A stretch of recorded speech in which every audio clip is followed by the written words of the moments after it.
Test one, two, test. Pineapple. Pineapple. All right, how's it sound? Perfect. Perfect pineapple. All right. Ready when you are, sir. They don't know what the fuck they're doing. Do you understand that? Yo, what's going on? Not much, man. Slow news day, right? Nothing going on out there. Nothing at all. Nothing No. at all. So I'm here tonight for one reason and one reason only. I don't know if you want to talk about other things, but I have been on Twitter and I am in love with all the Epstein talk happening on Twitter right now. I'm infatuated with it. It's like my heaven right now. So I'm enjoying it as well. Something's got to give, right? like what? I don't know what's gonna like. I honestly think that everybody's eventually gonna like give up on it and it's gonna go away. So you think that the Trump administration is just going to keep saying, we don't have, there's nothing there. There's no list. Yes, and I have a video to prove why that's the case, but we're going to save that for a little bit from here. But his supporters are already like chomping at the bit to get this list. They're And have they're been gonna for a while. they're gonna wear themselves out on this. There's going to be a couple day frenzy, and then they're going to wear themselves out, or Trump will come up with a new thing to distract everybody. Well, he One did way or that another. thing in California at the park. I saw that. Yeah, that what was it, like MacArthur Park? Not MacArthur Park. Whatever Yeah, park you it don't. was. Why would he run military exercises at a public park? Because there's bad press in other places, so he's trying to. He's a magician in ways. It's like everybody look over here while I'm doing this other thing over here, and that's what he's doing. Okay. Real quick, Yeah, yeah. we have to catch our audience up real quick. We're gonna talk a little bit about the Epstein news of the last 2 days, and then in the second half of the podcast, we have a special guest that you know more about than me. But we're gonna talk a little bit of all topics, but I hope we get to talk some Epstein with that guy. Yeah, Uh, and let us know. Also, like and subscribe, and let us know if you like this format where we like talk, and then we have the guest on, and then we talk some more, maybe if okay, we have some more stuff. Yeah, yeah, let us know if you like that, or if you like it just to put the guest on individually. okay. Um, So, real quick, Sunday night. So, let me back up before Sunday night. So, during the campaign, MAGA firmly believed that if they elect Trump, he's going to declassify the Epstein files. Now, I don't know why they believed that, honestly, because there was one time that Trump was asked directly about it, and I have a clip of that. This is real quick, but let's watch this from Fox real quick, and you tell me if you think that you felt confident at this point that Trump was going to release these files. Check this Oh out. yeah. Would you declassify the 9/11 files? Yeah, Would you declassify JFK files? yeah. Would I you, did. I did a lot of it. Would you declassify the Epstein files? Yeah, I would. All right. I guess I would. I think that less so because you don't know it. You don't want to affect people's lives if it's phony stuff in there because there's a lot of phony stuff with that whole world. Yeah, he knows a lot about that whole world, and you don't want to affect So his life. we played that clip on the show months ago in the lead up to the election, and I told you then, I said if Trump wins, there's no way he's releasing the Epstein files. I feel like it was very clear there. Yes, I'll release this. Yes, I'll release that.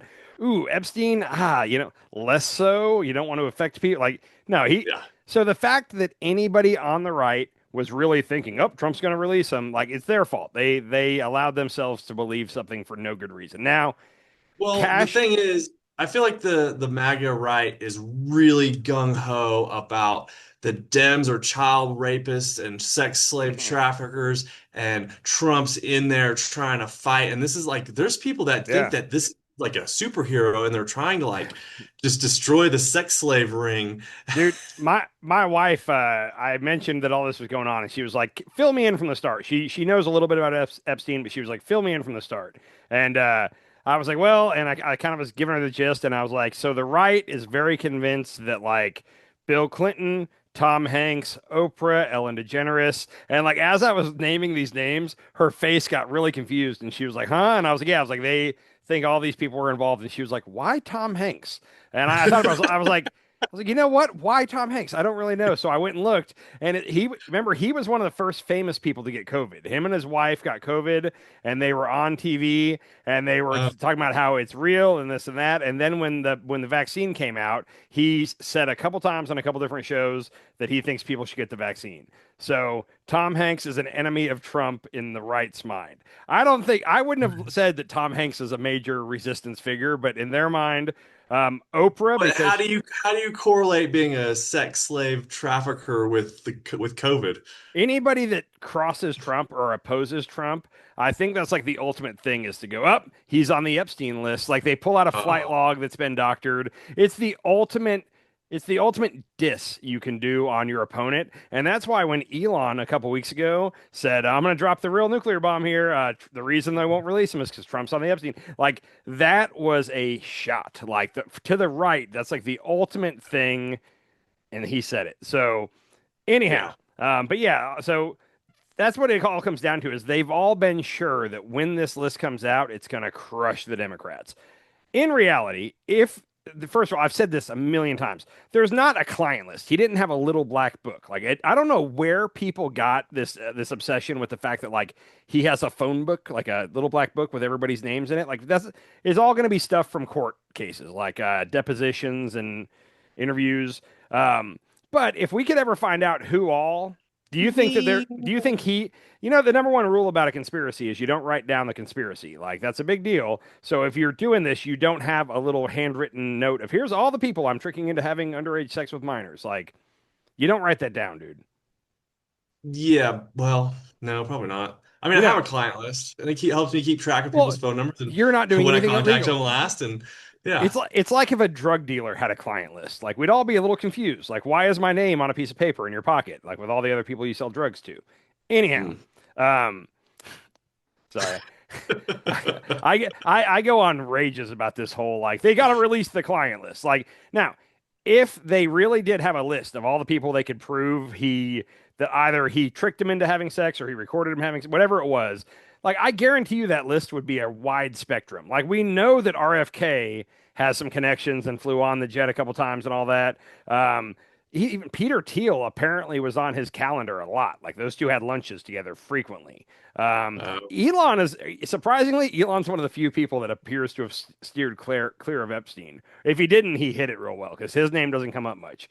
Um, anyhow, How old do you think Peter Thiel is? 47. 57. I was describing him tonight to one of the soccer dads, and all I could say was he's always wet. Like whenever you see him, he's wet. And that's all I could think Yeah, of. it's all the adrenochrome he's getting from. Is It he the is. guy that like was like taking his 18-year-old son's blood and like I wouldn't be getting his shocked. stem cells and stem celling himself? I don't think so, but it's very possible. But Okay, yeah. focus tonight on Epstein. We'll get into Peter Thiel later. With Oh Palantir my coming gosh. up, we got a lot. Um, anyhow, the reason though, even though Trump has been wishy-washy, and that's the best way I can describe it, he's been uncommitted to releasing Epstein. You have Kash Patel, the head of the FBI. Before he was in the FBI, he was doing podcasts left and right, where he was saying that he knows for sure there is a client list and that the Democrats are protecting people. Like he was very adamant. Dan Bongino, the second in command at the FBI, and then Pam Bondi. I don't know. She is now the Attorney General. I haven't seen anything that she said like before this last election, but since she's been in office, she at several points has led us to believe that she's about to release something. This first clip, real quick. I think everything I'm showing you tonight is from Fox News, but check this out real quick from Fox. The DOJ may be releasing the list of Jeffrey Epstein's clients. Will that really happen? It's sitting on my desk right now to review. That's been a directive by President Trump. I'm reviewing that. I'm reviewing JFK files, MLK files. That's all in the process of being reviewed because that was done at the directive of the president from all of these agencies. So have you seen anything that you said, oh my gosh? Not yet. Okay. Well, we'll check back with you. I feel like she's either really high or she takes Xanax. She could be medicated. I don't know Yeah, for sure. she's definitely medicated on something. But right there, she said it's sitting. I remember this so clearly. She said it's sitting on my desk to review. And when MAGA Twitter saw that, they were all saying it's on her desk and she's not even looking at it. Like what could be more important than getting to this? So that was the rage. And then a week goes by and she ends up on with Jesse Waters. And all week the talk has been, what is she doing other than looking at this Epstein stuff? Like this needs to be the priority. So she goes on with Jesse Waters 7 days later. Next clip from Fox. Watch this.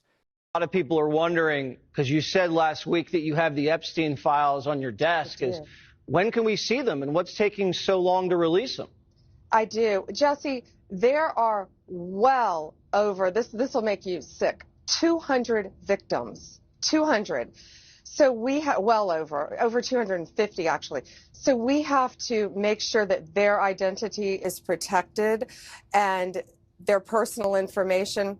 But other than that, I think tomorrow, the personal information of victims. Other than that, I think tomorrow, Jesse, breaking news right now, you're going to see some Epstein information being released by my office. What kind? Are we going to see who was on the flights? Are we going to see any evidence from what he recorded? Because he had all of his homes wired with recording devices. Yeah, what you're going to see, hopefully tomorrow, is a lot of flight logs, a lot of names, a lot of information, but it's pretty sick what that man did. Okay, well, along with his co-defendant. Absolutely, and he had help. That's for sure. He sure did. Okay, I haven't seen that one. Okay. So yeah, she's at that point, she's been reviewing it. She said him and his co-defendants, and when Jesse Waters said and he had help, she said he sure did. So that would lead you to believe there's other indictments coming. There's other people that have done some stuff to help. Anyhow, that seemed pretty clear. She said the next day it was going to be released, and I didn't look this up, but I think that it didn't happen the next day. It was like 3 days later. But then that was that moment where all those right-wing influencers were in the White House, and she gave them the binder that said like Epstein Files Phase 1, and they all came out and were holding it up. And then it turned out everything in there was what Biden had already given us, but it was actually a little bit less. It was more redacted than what Biden had given us, and that was it. So it was nothing new. They got a lot of crap for that, and then they said, "Okay, well, we're still looking. We're looking at everything." And then over the next couple, what else did they redact? Did they like redact Trump? I don't think so. He was like John Doe number 157 or whatever. He was in there. He's been in a couple of the court cases. But I remember they went back because they were able to compare them and look at what got redacted, and it was nothing salacious. Like there wasn't any shocker. So who knows? Anyhow. Over the next couple months is where we suddenly have Kash Patel and Dan Bongino going on podcasts and saying Epstein killed himself, man. And we played that, and remember, I was like, "What? Their faces are so creepy. They look so guilty." For years, those two have been on their podcast claiming that Epstein was murdered, the Clintons did it, whatever. But when they came out and said that was, I told you then, I said, dude. We are never going to see these Epstein files. Yeah. I said it on our show. I might go back and splice it in here, but I was sure of it. So I feel like that was a couple months ago when they were saying, maybe 2 months ago. Nothing really happens. And then Sunday night at 10 p.m. of a holiday weekend, talk about a news dump. Like that's when you dump some news that you don't want anybody talking about. Axios gets leaked the story that there is a DOJ memo that they've reviewed everything. He didn't blackmail anybody. He wasn't intelligence. He killed himself. There are no new charges coming. They couldn't prove that anybody else did anything guilty. Case closed. We're not giving anything else. Go away. Like pretty much get off my porch. That was pretty much the memo. So that got reported. And then the next day, the DOJ put it up on their website because people were thinking that might not be true. And the DOJ put it on their website. So I don't want to read the whole memo here, but yeah, basically case closed. Nothing to see here. We're not giving you anything else. Right-wing Twitter had a meltdown Monday morning. The best one, and I didn't pull it because it was like 10 minutes long and I wanted to watch the whole video, but Alex Jones had in the car, like where he always does this thing where he's like, oh, I'm going to cry. Oh, yeah. Yeah. He does this like really weird. He did that a couple times where he like, anyhow. Did you hear his new theory? Well, so then hold on. We'll get to the new theory in a second. You can tell me. Okay. But like for that Monday morning through Monday afternoon, it was like disbelief and anger and sadness, like a mixture of all of it, like right-wing Twitter. And I follow a lot of these people, and it was kind of laughable for me because I was like, why did you think he was going to release it? Like at no point should you have thought that.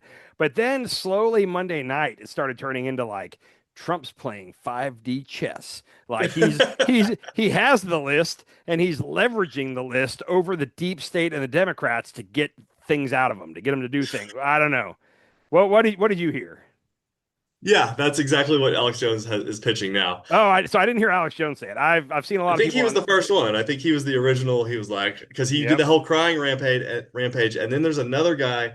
I was just listening to it, but whoever I was listening to, they were making fun of the other guy because it looks like Alex Jones, like the target version of Alex Jones or something. Okay.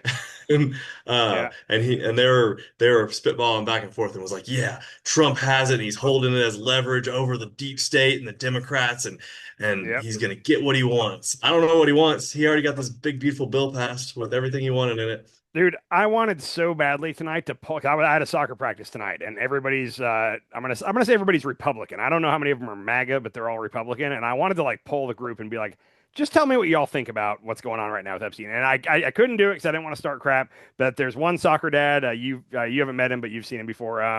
But I kind of pulled him aside and was like, what do you think? And he every time something not good for Trump happens in the news, he does this thing where he's like, huh? I haven't seen that. I don't know anything about it. And I'm like, bullshit. Like I want to so badly call BS. So I'm like, you have to know. And he did the same thing tonight where he was like, huh? Epstein news. What happened with Epstein? I've been out of the loop. I haven't heard anything. So I Oh, explained it you all. should have totally lied and been like, dude, Trump got caught. Him and Epstein were boyfriends. They were lovers. And No, they had all these. I'm not trying to burn bridges at soccer. Anyhow, so right now, on going into Tuesday, there were basically two camps of MAGA. One camp is saying Trump is playing 5D chess and trust him. He knows what he's doing here. Yeah. The other group is saying that Pam Bondi, mainly, she's getting all the blame. Laura Loomer wants her fired. But everybody's saying that she betrayed Trump. Trump needs to fire her. Trump must be so pissed at her for what she did here and all that. So Pam Bondi's to blame. She's going to get fired any minute, was kind of half of right wing Twitter. And then, so Trump, late last night, Trump announces he's calling a cabinet meeting. And remember, we talked the other day where the Pentagon pizza report was saying that pizza orders were high Sunday night, and we wondered what was going on. Oh, So yeah. he has a cabinet meeting, and I'm wondering what's going on. He does questions at the beginning, and for all the people that thought that Pam Bondi betrayed Trump, I want you to just hear this first clip. Let's hear what Trump feels about this. This is again from Fox. Sure. Your memo and release yesterday on Jeffrey Epstein, it left some lingering mysteries. One of the biggest ones is whether he ever worked for a American or foreign intelligence agency. The former labor secretary who was Miami U.S. Attorney Alex Acosta, he allegedly said that he did work for an intelligence agency. So could you resolve whether or not he did? And also, could you say why there was a minute missing from the jailhouse tape on the night of his death? Yeah, sure. If Hey, I ma'am, could I just interrupt for Sure. 1 second? Are you still talking about Jeffrey Epstein? This guy's been talked about for years. You're asking, we have Texas, we have this, we have all of the things. And are people still talking about this guy, this creep? That is unbelievable. Do you want to waste the time, and do you feel like answering? I don't mind answering. I mean, I can't believe you're asking a question on Epstein at a time like this where we're having some of the greatest success and also tragedy with what happened in Texas. It just seems like a desecration, but you go ahead. Oh my God, he drives me insane. Dude. I don't. That's going to be his way because so clearly he's not mad at Bondi. He can't believe we're still even talking about Epstein, which is so.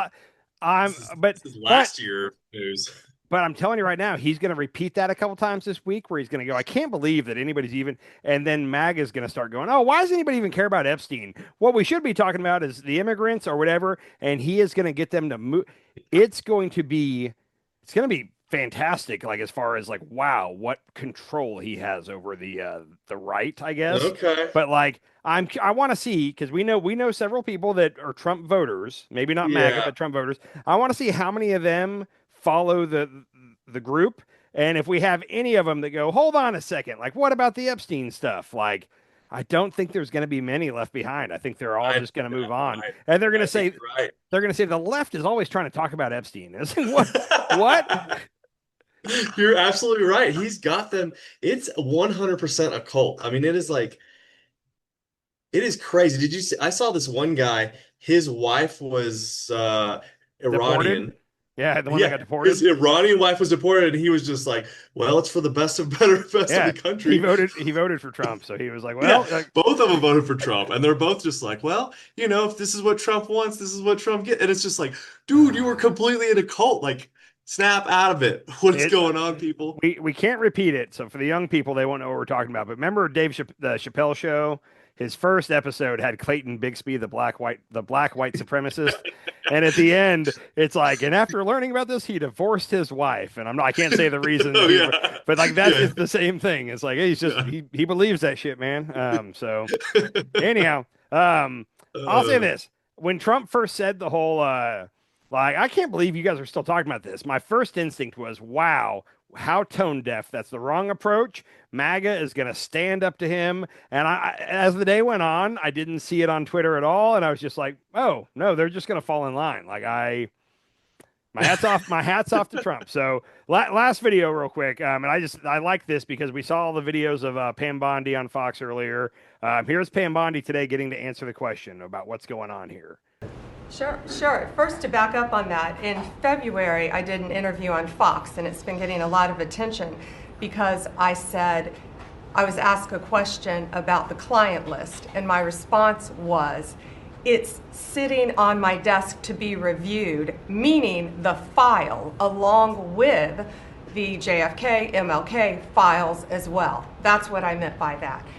Also, to the tens of thousands of video, they turned out to be child porn downloaded by that disgusting Jeffrey Epstein. Child porn is what they were. Never going to be released, never going to see the light of day. To him being an agent, I have no knowledge about that. We can get back to you on that. And the minute missing from the video, we released the video showing definitively the video was not conclusive, but the evidence prior to it was showing he committed suicide. And what was on that, there was a minute that was off the counter. And what we learned from Bureau of Prisons was every night, they redo that video. It's old, from like 1999. So every night the video is reset, and every night should have the same minute missing. So we're looking for that video to release that as well, showing that a minute is missing every night. And that's it on Epstein. No, no, no, no, no. She is lying. You can tell she's lying through her freaking teeth. I had two issues with that whole statement. One, she said, as far as him being an agent, meaning, Mossad or some kind of intelligence, she said, regarding him being an agent, I have no knowledge of that. I can look into that and get back to you. What have you been doing? Did we just do a full review of what's going on with Epstein? Because Alex Acosta, the guy that gave him the sweetheart deal in 97, just been watching child porn this whole time? I guess. But Alex Acosta, or no, sorry, it was in 2008, I think. Alex Acosta said he got a call from somebody, and they said, he's intelligence, leave him alone. And that's when he got the sweetheart deal. Acosta's on record saying that. Other than that, she said the video definitively showed. The video didn't even show his cell door. What are we doing here? Yeah, it's lunacy. They're lying through their teeth. I would love to know what's going to happen, and my fear is that they just threw this stuff away. Oh, hold on. First of all, we were never going to see it, no matter what. I'm telling you right now. Either there's one of two scenarios. Either the people that are on those tapes or whatever are high powered, and we're never going to see that, or he was tricking people into do it. He was blackmailing them. They're technically innocent. They didn't know the girls were underage. So if the government releases this info, they could sue the hell out of the government.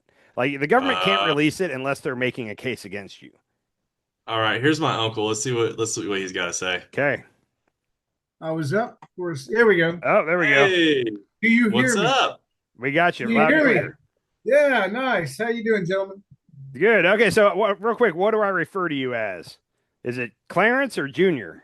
You say Clarence. Clarence is perfect. Yeah. Okay, cool. I thought it was Clarence. It has to be, family. Like Dustin, and I don't mind if he calls me Junior, but Clarence is. You call me Clarence. It's fine. You got it, sir. So you're still my Uncle Junior, so I'll be. Hey, you know what? And I accept that. Cousins, they call me Junior. Everybody, that is fine by me.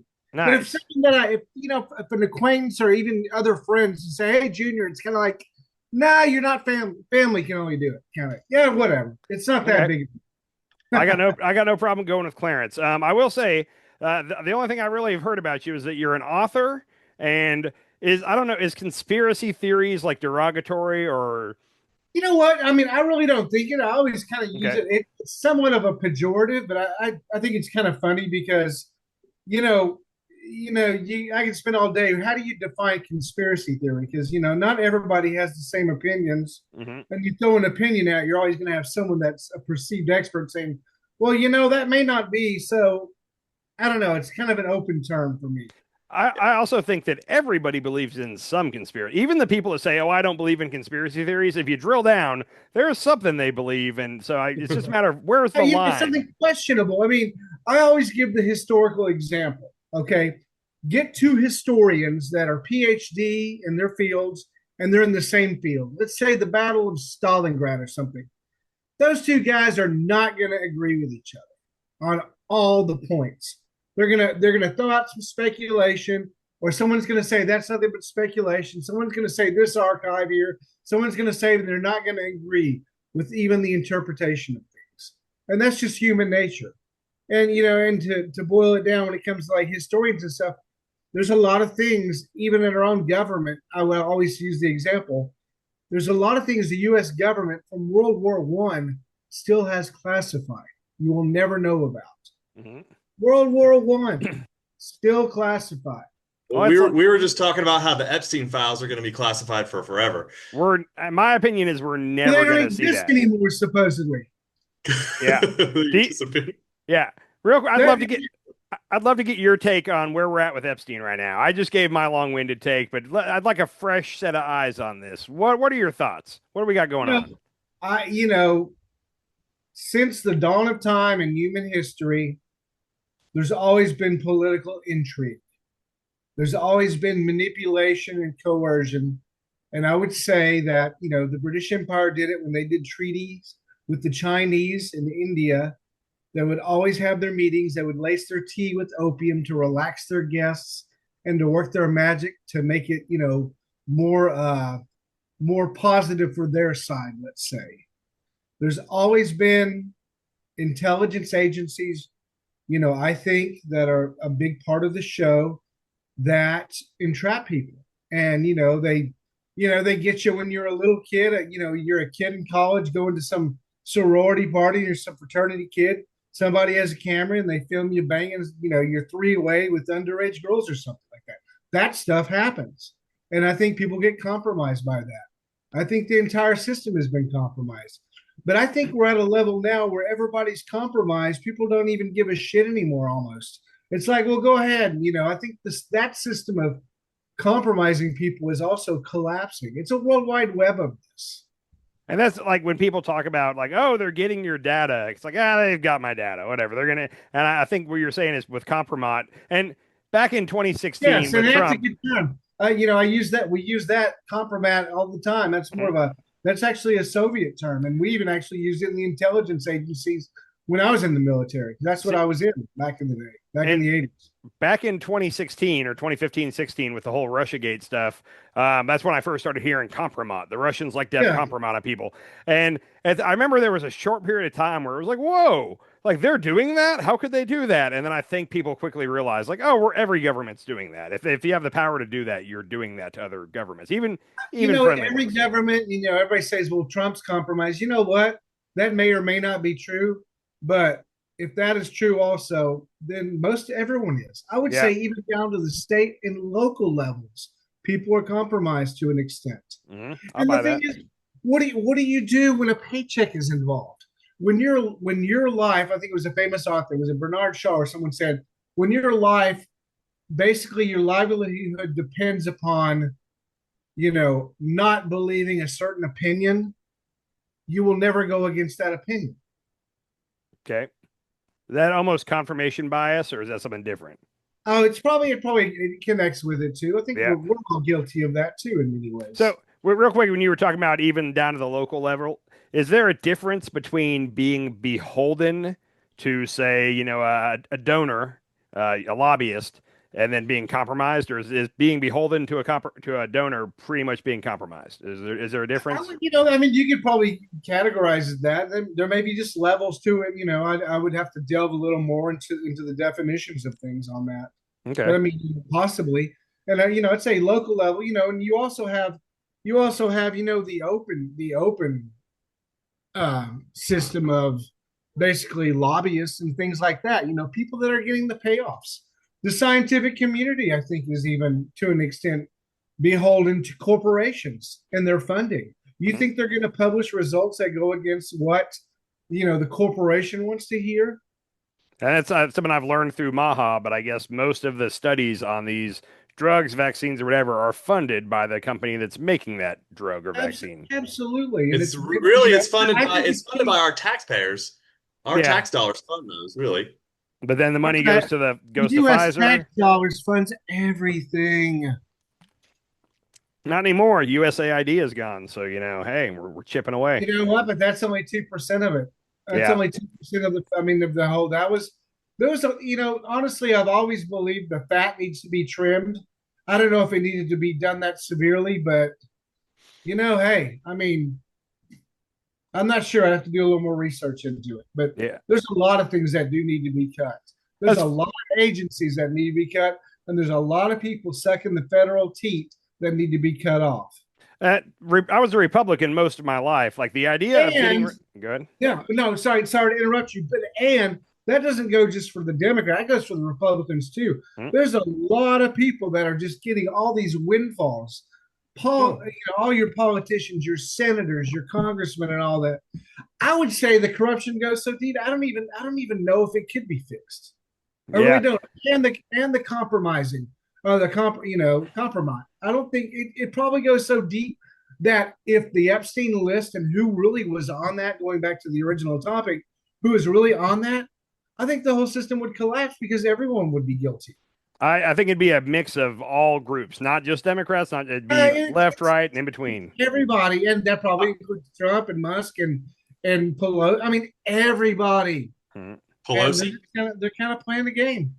Dude, I She's don't. not so innocent. I met her. She's not a very nice lady. Hey, okay, when you met her real quick, I've heard this thing about Nancy Pelosi real quick. I've heard that she's I don't know how to say this right. She's got some massive titties, is what I'm gonna say.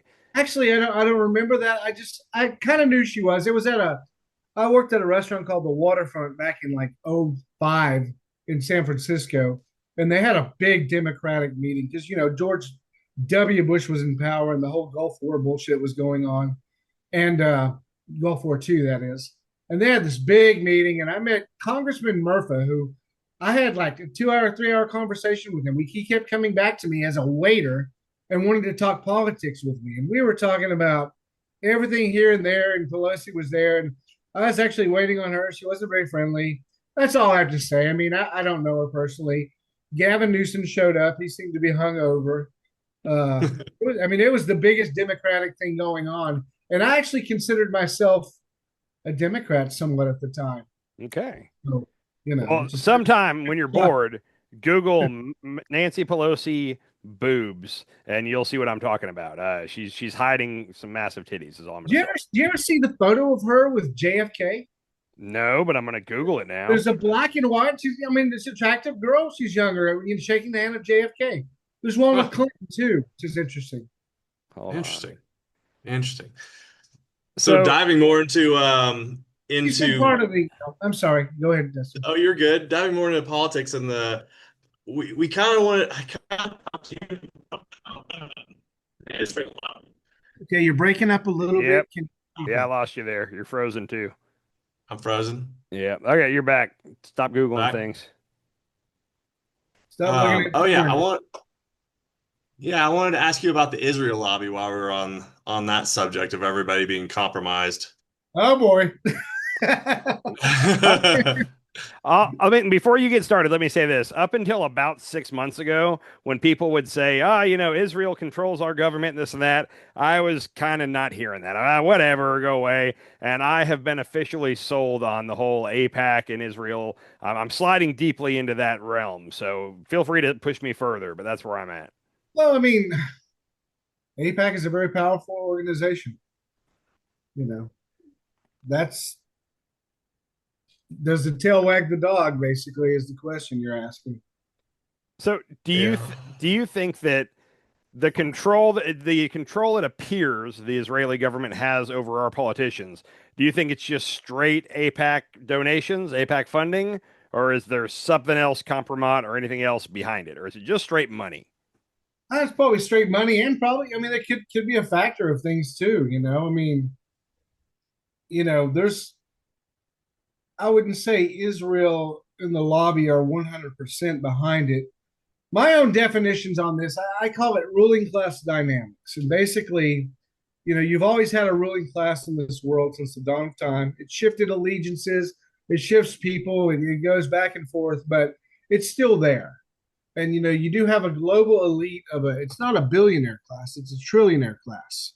An example is like the Vatican, probably earning interest on money since 330 AD. The Emperor Diocletian or something like that. So you're talking European old money trillionaire asset classes, that are protected by institutions, trusts, foundations, things like that. Israel probably has a lot to do with it. You have all, the wealthy.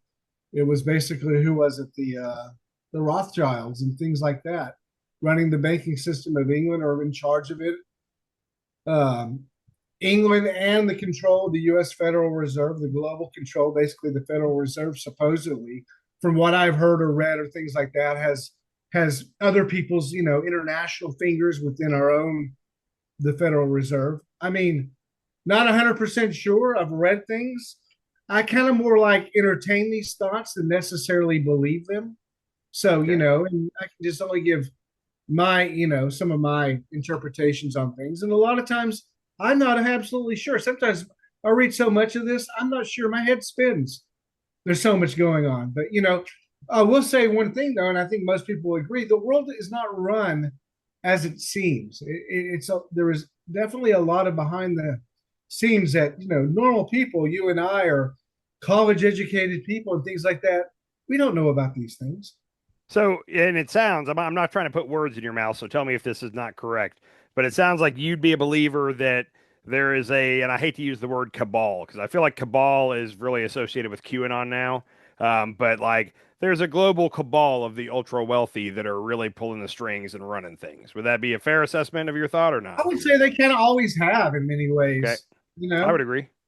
I would say that, I think I like to think that my hope is in the Enlightenment and the creation of the United States with, constitutional rights and privileges, the Bill of Rights, and things like that. But, even that may be a sideshow to an extent, just a necessity for the moment. And these, it seems to be the nation states are being eroded away, and more international organizations are taking precedence. Though I will say Trump is trying, maybe just on the face of it, to bring back more nationalism, more American centric things like that. But I would have said that until the last couple of months, where that kind of isn't really what I'm seeing much anyway with this administration. I see a lot of talk, but a lot of action that doesn't really back up what he's trying to do, or what, not necessarily the Republicans, because the old term is rhino. They seem to be rhinos. They're probably compromised. And then the MAGA movement. Well, what you're seeing, I'm not sure about the MAGA movement, because they're not all on the same page, and a lot of them, some of their ideas are a little, I don't know, a little out there, even according to me.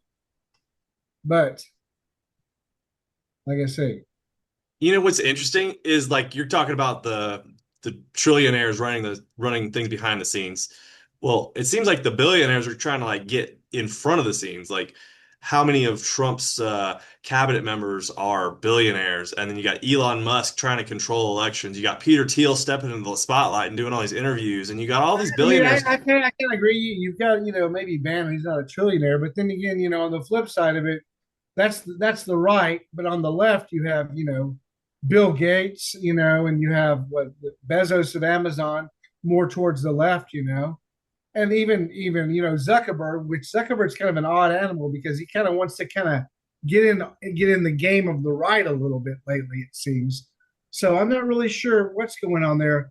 I know that I think your millionaire class seems to be getting all their wealth getting sucked out by the billionaires, while your billionaires are getting their wealth sucked out by the trillionaires eventually. I mean, it seems to be a funnel in many ways of this. Well, and real quick, I would say that not Bill Gates, sorry, Zuckerberg and Bezos, I think those two are chameleons, and whoever appears to be about to be in power, they're going to suck up to, because both of them were, You're kind of right about that. I yeah. kind of So it kind of, but know where the money is, right?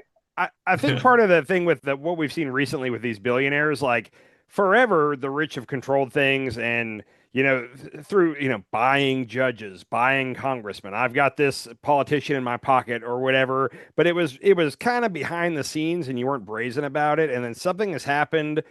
I don't know, did Elon start it or was there some? But I feel like now it's like, no, let's just do it in the open. Let's give a politician X amount of dollars and try to buy this election or buy this politician, and they're not hiding it like they did in the good old days. 5 years ago. just 5 years ago, yeah. But now it's more out in the open. I don't like it. I'd almost rather they lie. Maybe I think elections have been bought and sold, for a long time. I remember in '92, Ross Perot. Okay, it was basically, Clinton was coming on the scene versus George H. Bush. So George H. Bush pretty much won the Gulf War supposedly in Iraq. They didn't even think anyone could challenge him. Out of nowhere, Clinton came. Media blitz, Clinton came. Then you had Ross Perot as more an independent. Perot was very smart. He was kind of telling it like it was, and Perot was I'm talking pulling way ahead of even George Bush. And the last 2 weeks before that, some weird thing happened with his daughter, and they said they had photos of her with penthouse or something like that. Perot's daughter? Yes. Okay. Perot pulled out of the election, which made Bush shoot up more. And then Perot got back into the election, but he polled, poorly after that. No one kind of trusted him. It was weird how he did that. And then Clinton carried the election. It was just a weird, and I remember that was really the first time, right after I got out of the military, I started thinking, well, I was kind of thinking these things too, because I thought the first Gulf War was bullshit. The whole thing, what was going on back in 1990, the invasion of Kuwait, how basically April Gillespie gave the green light to invade Kuwait, and things like that. There's a lot of circumstances that made me question. And plus, being like I said, I was in the military community overseas in England and in Colorado Springs, Space Command. I started seeing things differently, being part of the intel community. And, funny thing is being in an office where it's nothing but full bird colonels and lieutenant colonels and captains, all they talked about were like conspiracy theory things and intel communities and compromat and things like that. And it just completely blew my mind. It just changed the direction of everything, the way I saw things. So by the time that election in '92, when that happened, it just kind of sealed the deal. Like, I don't trust anything now. So me and Doc's just last episode, I think it was, I had rewatched a deal about what caused the first Iraq War, Desert Storm, and all that. And I got to tell you, my memory of that was, Iraq invaded Kuwait. George H.W. Bush said this aggression will not stand, and we were the good guys going to liberate a country that had been invaded by an evil dictator. Like, I firmly believe that most of my life.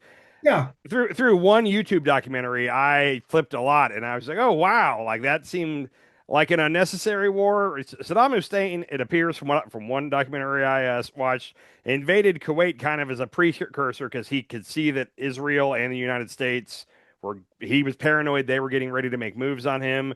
They were funding Iran and Iran-Contra. There was a lot more going on than just he invaded a country and we went to defend that country. Well, the funny thing too about it is the Iran-Iraq War, from like 79 to, I don't remember, 80 something. 87, I think. Yeah.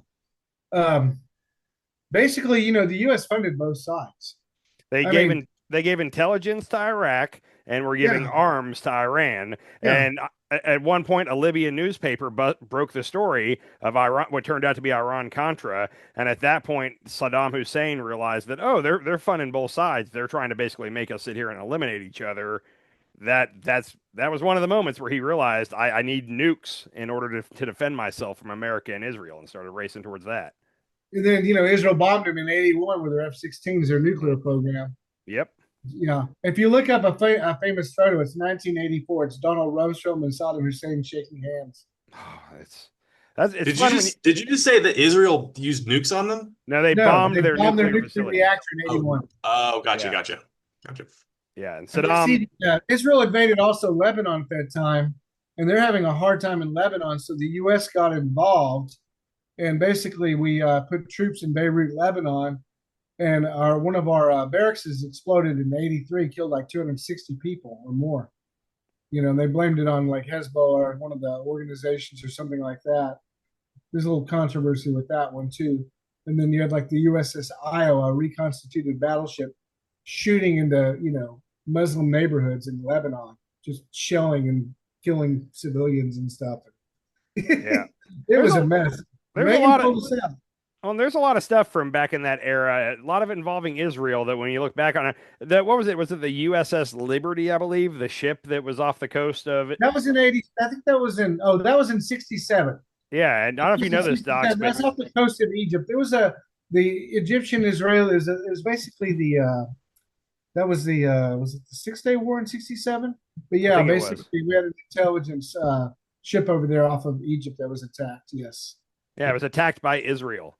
And like it turned out they were just like, "Oops, we didn't know that was you," and we just forgave. Yep.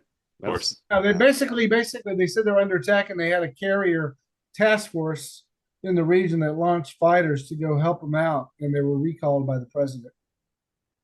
Who's the tail and who's the dog? I think we're the tail. Uh, do you think So we go to war with Iran? No, because I think Iran is the best frenemy the U.S. taxpayer could have. you got to go into detail on that for me. Well, okay. Basically, do you remember in 2021 where we were having a scuffle with Iran and we blamed him for an attack? And so we attacked some of their sites, I remember it was, in the region. And Iran fired missiles at a U.S. base, but they missed it by a mile purposely. So that was when Trump said, "I consider the matter closed." Yeah, so you're talking about when Trump assassinated Soleimani, I believe was his name. Yes, it was. Yeah. That was, So that was he was the commander of basically the entire Iranian army, and Trump blew him up with a missile, and they vowed revenge. So then they shot rockets at one of our bases in Iraq, and it seems similar to what happened this time, where they even kind of they gave us completely missed, and so something similar happened where Iran was launching all these missiles. A lot of them were intercepted. The U.S., Jordan, all these other countries were helping to intercept. Those missiles did a lot of damage to Israel that they're not reporting. And they were. Iran is a very powerful country. You have to understand. Mm-hmm. You got a country of 90 million people, and they're not Arabs either. They're Persians, Indo-European people. Well, and the damage to Israel, even in this most recent, 12-day war, as Trump is calling it, like I'm seeing a lot of stuff online where Tel Aviv specifically, but a lot of parts of Israel took a lot more damage than our media is showing us. Like, yeah, in the media, and the thing is, they're not. Israel will never show the damage they. That's just part of their. Yep. That's pretty smart, actually. That's how I'd probably do it too. But does Israel want war with but the same thing seemed to happen again. It's just basically, we had to placate Israel and destroy the Iranian nuclear program. So we bombed these sites and we told them they were coming, and the B-2s are on the way to Diego Garcia. And when I heard that, I'm thinking they're not going to Diego Garcia. They're on their bombing runs now because they can fly pretty much around the world without refueling or maybe refueling once. So, there's no reason to go there, which is way out of the way, which didn't make any sense to me. And then all of a sudden you find out, they did bunker busters and hit these sites, and they probably did some damage, but they had all this warning, and Iran said they moved everything away. And then basically, I don't know, it seems the matter's closed now. Real quick on the day that we bombed them, people were praising Trump, saying how this was such a well kept secret. That they call it OPSEC. The OPSEC was so tight. So that morning, real quick, I pay attention to a lot of right wing figures, and I was checking out Steve Bannon, and Steve Bannon on his show that morning said that he just heard the party is on. And he's going to do a special live broadcast later today at 5 o'clock on a Saturday, which he normally is not on at that time. And I called Docs immediately and I was like, we're bombing Iran today. Like, I guarantee it, just based off what Steve Bannon said. And Yeah, then they bombed Iran like 30 minutes after Steve Bannon went on the air. Like, to me, yeah, that was not a good, well kept secret, but they keep praising Trump for the OPSEC. yeah, yeah. And then they're saying, yeah, they're flying, from wherever, their bases in Missouri. Ohio, and Missouri. then yeah, and they're going to Diego Garcia. Like, they're not going to Diego Garcia. That is so out of the way. They're on a mission now. Why would you broadcast this? Because you're letting them know. Iranian intel is not stupid. The Russians are feeding them intel off their satellites direct. I mean, it's So just come on. did we just bomb them to placate to Israel's wishes? Is that kind of what we Kind of, did? yeah, kind of. I don't know what box they had to check because of that. Well, It- and we had come out. Tulsi Gabbard came out like 2 months before and said that it doesn't appear they're working towards a nuke. Blah blah blah. And yeah, but Israel wanted us to do it, and we acquiesced. We did it. It bothers the heck out of me, but that's what and we appears. didn't really, and it didn't do that much damage. I mean, come on. Uh, I've always, I had a Persian friend in San Francisco, and I talked about, we always talked politics and this and that. Really smart guy, and he was about my age, and he was actually in the Iranian Air Force around the time I was in the U.S. Air Force. We always talk politics and this, and he said the U.S. and Iran talk. He said they don't advertise it, but they talk because we need each other. We Yeah. need that frenemy relationship. And it yeah. kind of, and maybe it's a way, even, in some segments of our so called deep state, to counterbalance Israel a little bit. Well, Pull I got. certain strings here. Maybe it's a system of, balances too. Then again, maybe it's just a manifestation of just nothing but, advertising psyops to everybody, I, just to kind of keep us on a certain narrative. I I'm have not to sure. I have to push back on you real quick. 'Cause a second ago you said that the boys in the B-2s that made that heroic flight didn't really do much damage to the nuclear sites. My president swore to me that those sites have been obliterated, sir. Well, I Are mean, you calling him a liar? but I think they hit. Yeah, I think they hit the entrance tunnels, which there's more than 1, 2, 3, 4, 30, 40. Come on, big sites like that, they're underground. And the thing is, they're going to be so far underground, the special stuff, you're not going to be able to take them out. There's no way even a nuke can take them out. I mean, you should see what the Russians have in the Ural Mountains. Rumor has it that they have over 1,000 square miles tunneled out in the Ural Mountains that can never be bombed. I believe that. And I would buy it's it. been going on since the 50s too. America supposedly has hidden tunnels and things, especially under the Denver airport. You've probably heard that one. So There's satanic stuff at the Denver airport, right, Docs? there, I've heard that there was some before. I've actually been to the Denver airport. I found some of those murals. Someone took me to where they were, and they're kind of weird. They're kind of odd.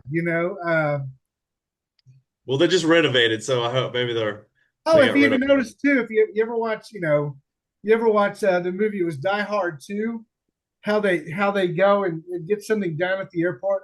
They go into these underground tunnels to get to this access area, and it's this huge underground passageway in the Denver airport. So And it's supposed to be DC, the airport in Die Hard, but it's actually the Denver airport, and they're going into these weird tunnels because it's being renovated. I just thought, being older, I'm kind of going, it's kind of funny they mentioned that. well, that never made sense to me because at the end of that movie, he goes through all the access tunnels and he ends up like opening a grate on the main runway, and suddenly he's on the runway, and it's like, oh, and there's a tunnel leading to the runway. Like, It was I a mean, pretty stupid. The first one was great. The second one was pretty cornballish. the second one was still good. That part was just dumb, but it's still Bruce Willis in his prime. What's his name was in it too? The guy who played the T-1000. Patrick, whatever, Neil Pat, whatever. I can't Yeah, he remember was his name. actually one of the. That was kind of one of his first movies he was in. Was that- like that- was a mercenary. the best Die Hard villain is Alan Rickman, and the first one is Hans Oh yeah, Gruber. yeah, Yeah, that's so. he's badass. Yeah. All right, so Well, I got to ask you while I have you here. I am always very open to being entertained by conspiracy theories. You've written books on conspiracies. Is Not, there?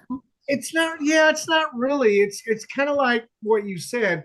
It entertains the thought. It's not really conspiracy. It does It's one have of your like books. conspiratorial elements to it, but it's more along the axis of ruling class dynamics, So, basically. do you have any like what are some? Do you have one good conspiracy that I might not have heard of that you think you could sell me on? Well, the most controversial one I can think of, and I'm not sure. I'm not. It may be actually from reading Friedrich Nietzsche between the lines, but I mean, maybe Christianity and Islam is a Jewish conspiracy. Oh, damn! I'm already interested in this. You got more for me okay. on that? I'm How, all do- ears. how do you control and replace a ruling class with another ruling class and get the people to switch religions so quickly in the Hellenistic world like that? Okay. Hmm. Are there any books Interesting. or anybody I should be reading on this if I want to go further on this? Um, Anybody I should look for on YouTube? there might be something. You just type in, was Christian, I mean, it might have been a compromise between the Roman elites to just take, this sect of Judaism and to inflate it to keep control of the slaves that were pretty much an open revolt. Plus, you had all the Germanic tribes and the Huns coming in. The empire was kind of changing, so there had to be a paradigm shift. Okay. That's I'm funny. I'm Junior, gonna I look more love into I love picking up your book every once in a while and just flipping through and just reading stuff because you just have all these little passages. And Okay, yeah. Basically, it's a book of aphorisms. I learned that term from Nietzsche too. It's an aphorism. It's a short, concise statement, uh, and basically, it's the perfect commode book. But the thing is, I always say is if you're going to read the book, read it on the commode, but like get a pencil and just kind of circle what you've already read it. Okay. and put a star by it if you like it, because it's fun to bounce around. It's kind of a mosaic. It's a piece of every aphorism is like a piece of tessera that goes into a mosaic that's trying to paint a picture. And I do contradict myself. I correct myself, but I always add something more. I'm kind of leading you on to a certain maybe conclusion, This, possibly. this book is on Amazon, right? Yeah, it's $14. What's the title of this, Docs? it's Hold it called up. An Archaeology of Perspectives at War. We'll put it in our description. Okay. Here's one that I liked that That's, I read that's the today that I first. That's liked. the first part of the title. The second part is okay. It's called An Archaeology of Perspectives at War, Aristocracy, Technology, and the Illusion of Progress. I'm gonna buy this specifically to put next to my toilet. So Let me show you. I need a library like that for this, behind me. this is Right. yeah. I got a few books here. This is the current edition. This is what it looks like, just to let you know. Okay. Probably hard to read, but I have all these like terms and things, and in the red, I have An Archaeology of Perspectives at War, Aristocracy, Technology, and the Illusion of Progress, and then my name. And then, just all these like little concepts that are kind of just separated on it. Like 413 pages or something like that. A lot of like 60 pages of footnotes too, because I try to be, I cite everything I try to. It's not perfect. It's a fun book. I read it. I've been going through it recently, and there are a few things that probably change. But you know what? It's its own world now. Yeah, it's super fun. I like it a lot. Like I said, I pick it up every once in a while. I'll just kind of read like What copy do you have, Dustin? I have this one, the original one, I believe. Is it red? Oh yeah, that's the 2016 version. This one here is a 2021. It's just got some more error correction, and I added a few things and things like that. And I made it in a smaller edition, just a little Okay. more. It's smaller Yep. and thicker. I'll be So- ordering my copy tonight, so I No, appreciate it. it's good. It's very dry. It's very cynical.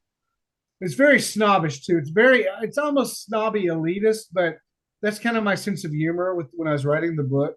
Yeah. Very, very dry and tongue in cheek, and yeah, people you say I'm full of shit, and probably I am. So, that's how it is. I My appreciate it. No, focus lately actually has been art. That's my interest in the last couple of years, really, is art, Yeah, yeah.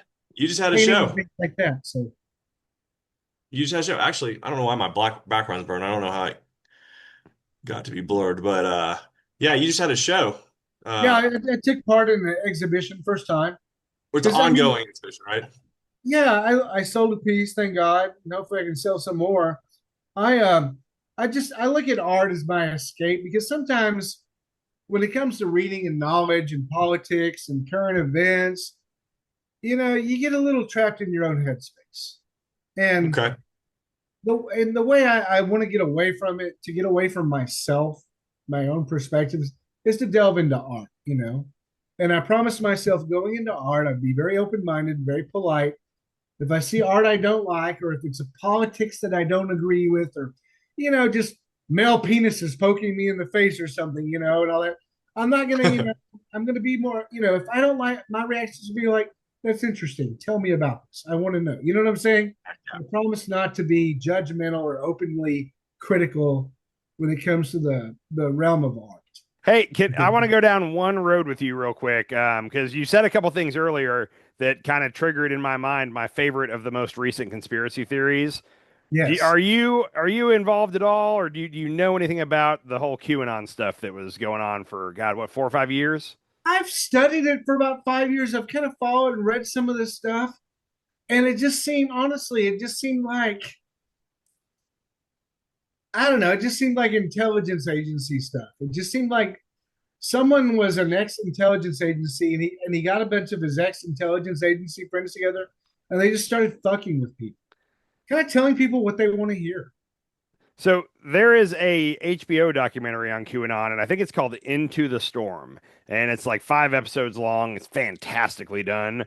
But towards like the last 2 episodes, they start to track down like who could be possibly behind this, and one of the people is former intelligence in our army, or I think army, and he was in some program that basically was like psyop type stuff, psychological warfare on. And yeah, he had training in this, and he very much appears to be kind of behind a lot of that. So it would make sense to me that somebody that knew what they were doing. But the thing Doesn't is, surprise me. like But you, it just honestly, it almost seemed like a joke a bit. I don't know. Reading it, and the storm is coming, and here we go. We got 5 days to prepare, and the Patriots are out, and we're now, and I'm just kind of going, really? so you say that, but like with the people that like the whole flat Earth thing, like for the first year that I was hearing about the flat earthers, I was like, oh, this is clearly a joke, right? Like they're all joking. But then you meet people and it's like, oh wow, no, they believe this. With QAnon, I thought that at first too. I was like, oh, they're having fun. And then I had some people that I knew, like, well, that suddenly were very believing of QAnon. And QAnon does all great conspiracy theories will tie in some true things. Like you said the Roth well, Absolutely. you said the Rothschilds earlier, and like now, when I hear Rothschilds now, I instantly think QAnon because that was a big part of the whole QAnon lore. The global cabal of the trillionaires that are really pulling the strings. Like they looped in some stuff where it's like there's truth there, but then they took it a step further about Democrats, adrenochrome, and all that stuff.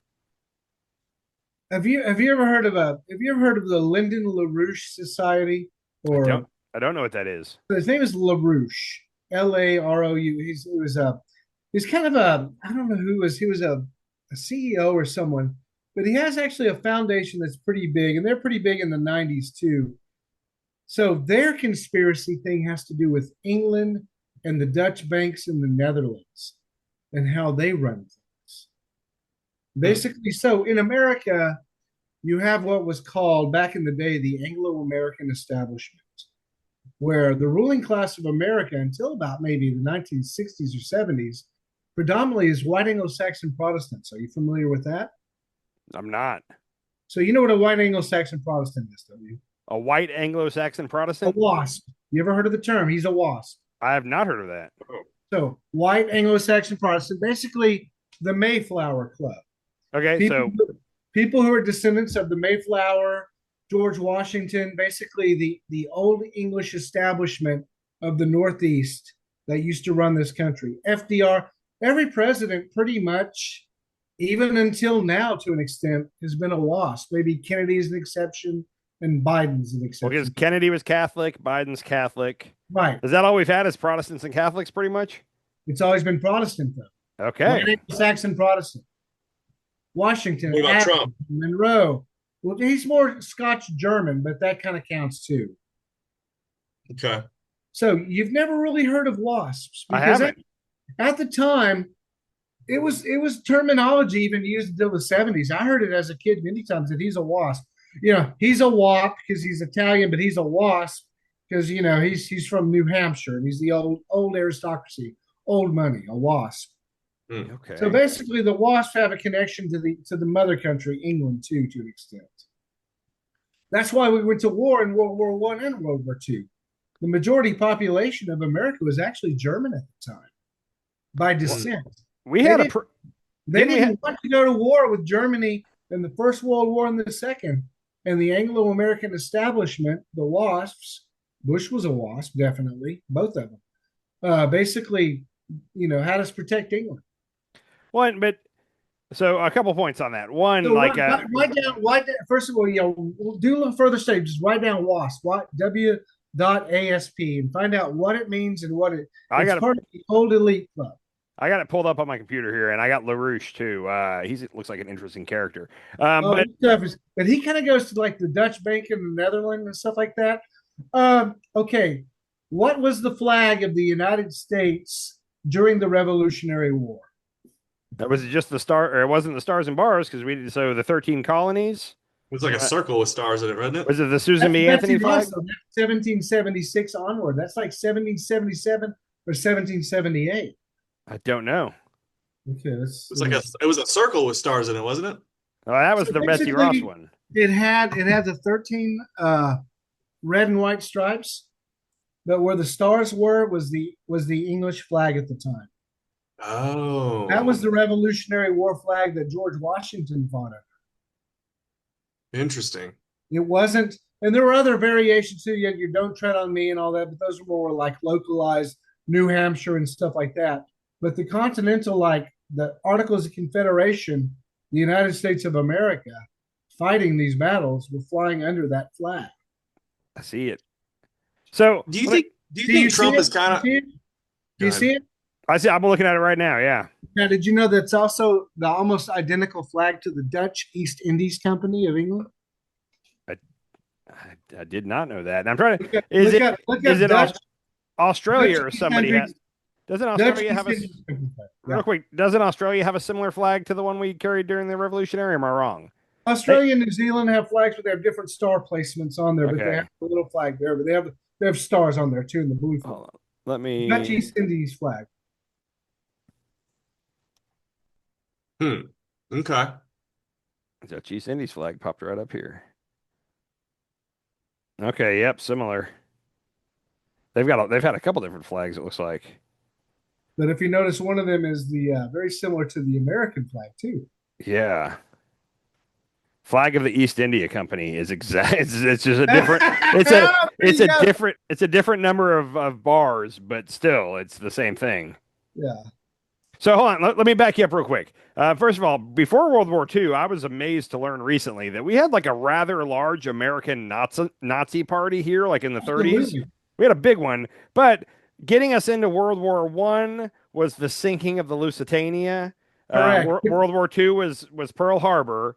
But are you saying that those were orchestrated by the WASP? Well, I don't know about, I mean, there's questionable things because we did blockade Japan from their steel and gas, and they were kind of forced. And the thing is, I have in my, my meme collection 3 or 4 newspapers from like Honolulu and other like Pacific Rim American or British, and they said the Japanese should attack somewhere this weekend. We know it's coming. And it was all dated like December 5th, 1941. Well, and they thought it was going to be. They're expecting a strike somewhere. It was Midland, I think, is they thought for sure it'd be Midland. They're not going to go all the way to Honolulu, and then they sure as heck did. No, they also hit, they hit Pearl Harbor, but they also hit the Philippines and like 12 other places. They struck all at once. Yep. But going back to, let's just say, the Lusitania. The Germans posted in America, do not go on there. It's carrying arms. Which Okay. it probably was. We've always Well, the said it thing is, wasn't. no, they went to the Lusitania and they dug around and they found, and there's armaments on that ship. Okay, it seemed very likely that we were using kind of human Absolutely, shields. Yeah. absolutely. So So yeah. the thing is, it was called the America First movement, and it was Charles Lindbergh's father who was in charge of it, and they were the ones that didn't want to get involved in World War II. Now, I don't know about the connection to the American Nazi Party, which did exist and was very pro-German and stuff, but the American First did not want to go and fight another European war. And Charles Lindbergh was actually a big part of it too. He was actually very pro-German. Lindbergh, he was German. That's why during World War II, Charles Lindbergh was shipped off to the Pacific Theater to fly missions against the Japanese. Okay. America First movement. So, and I'd heard that Trump didn't come up with America First, that it Yeah, was 100 years old. it's But kind of a pejorative now because all the historians say, "Oh, it's America First." It's another. Oh my gosh, they're pro-German. It's Nazi. And so okay. When Huh. I wanted to say the Monroe Doctrine, but I don't think that's right. But wasn't there? There was one. Yeah, that's way before just basically, pretty much putting America in charge of the Western Hemisphere. But there was a president that kind of I wish I could remember right now, but he kind of had that of we're going to stay out of European wars. Like it was his doctrine that we're going to mind our own business and let them do their own thing. Well, at first it was Wilson was like that. Wilson is who I'm thinking Wilson, of. but he completely switched sides because he was part of the Anglo-American establishment. You look up. So here, do you read? Are you a reader of just books in I general? like to read. Do you like to collect books and have a good library and things like that? I have books behind me that I've read and then keep up so people will think I'm smart. Okay, so a book I would recommend for you is called. I will grab it for you. And I have everything that the man has written pretty much.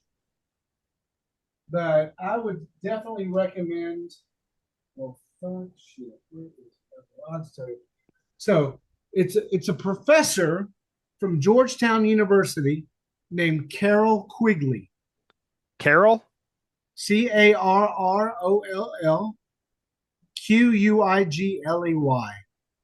And the conspiracy theorists have jumped on him many times for what he's written, some of his books. Jumped on him as in used him as a source. But he is a good source. One of the books he wrote is called The Anglo-American Establishment. Yeah, I'm looking at that one right now. Okay, I'll Gilmer's check Kindergarten and all that. So basically, the Council of Foreign Relations is basically a continuation of the Cecil Rhodes roundtable groups of the Oxford group in England that control their foreign affairs. So to understand American kind of not conspiracy, but the foundations of American power and aristocracy, you have to understand the Anglo-American establishment and the WASP, White Anglo-Saxon Protestants. And I would say the WASPs are no longer, they're still there kind of as figureheads, but it seems to be usurped by another group, So, the way you're describing this is like the way that a lot of people would view Israel having control over America, and America will always be there to defend Israel. The way you're describing it is kind of that relationship, but back in the day it was more England, and we were always going to come to the aid of England. And to an extent, now imagine there could be different centers and spheres of power. You have London, of course, the square mile. You've heard, so that London itself is comprised of not just London, the city called London. You have an entity known as the city of London. I know nothing about this. I've never heard of this. So imagine a big circle called London. Okay. Now imagine a circle within the London on the River Thames called the City of London. It's a corporation. It has a dragon as the symbol. It has the Red Cross of St. George. The City of London is an entity within the London city. They've been around since Roman times. That's the Romans established their trade in London, and it was a wall about a mile, the square mile. And of course, within this, you have the Masonic Lodge and other things too. But it's run by medieval trades and guilds that control that and all your finances, and it kind of spreads out. So, write that one down too. It's, Okay. just little avenues of just, just trying to get the basic dynamics down of power structures in the world. So on the whole WASP thing, I've heard some, I've never looked to see if it's true, but I've basically heard that like almost all except for Trump, or I guess except for Trump and Obama, but like almost all of our presidents share some kind of lineage. If you trace it back far enough, they have a common ancestor. Even Obama did. His mother did. His mother was a WASP. And Really? she comes from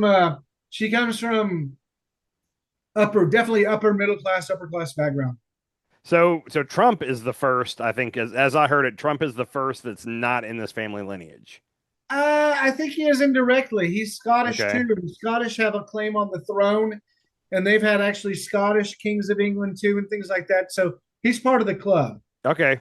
Well, the shit. That makes me not feel good about having an outsider come in and change the system.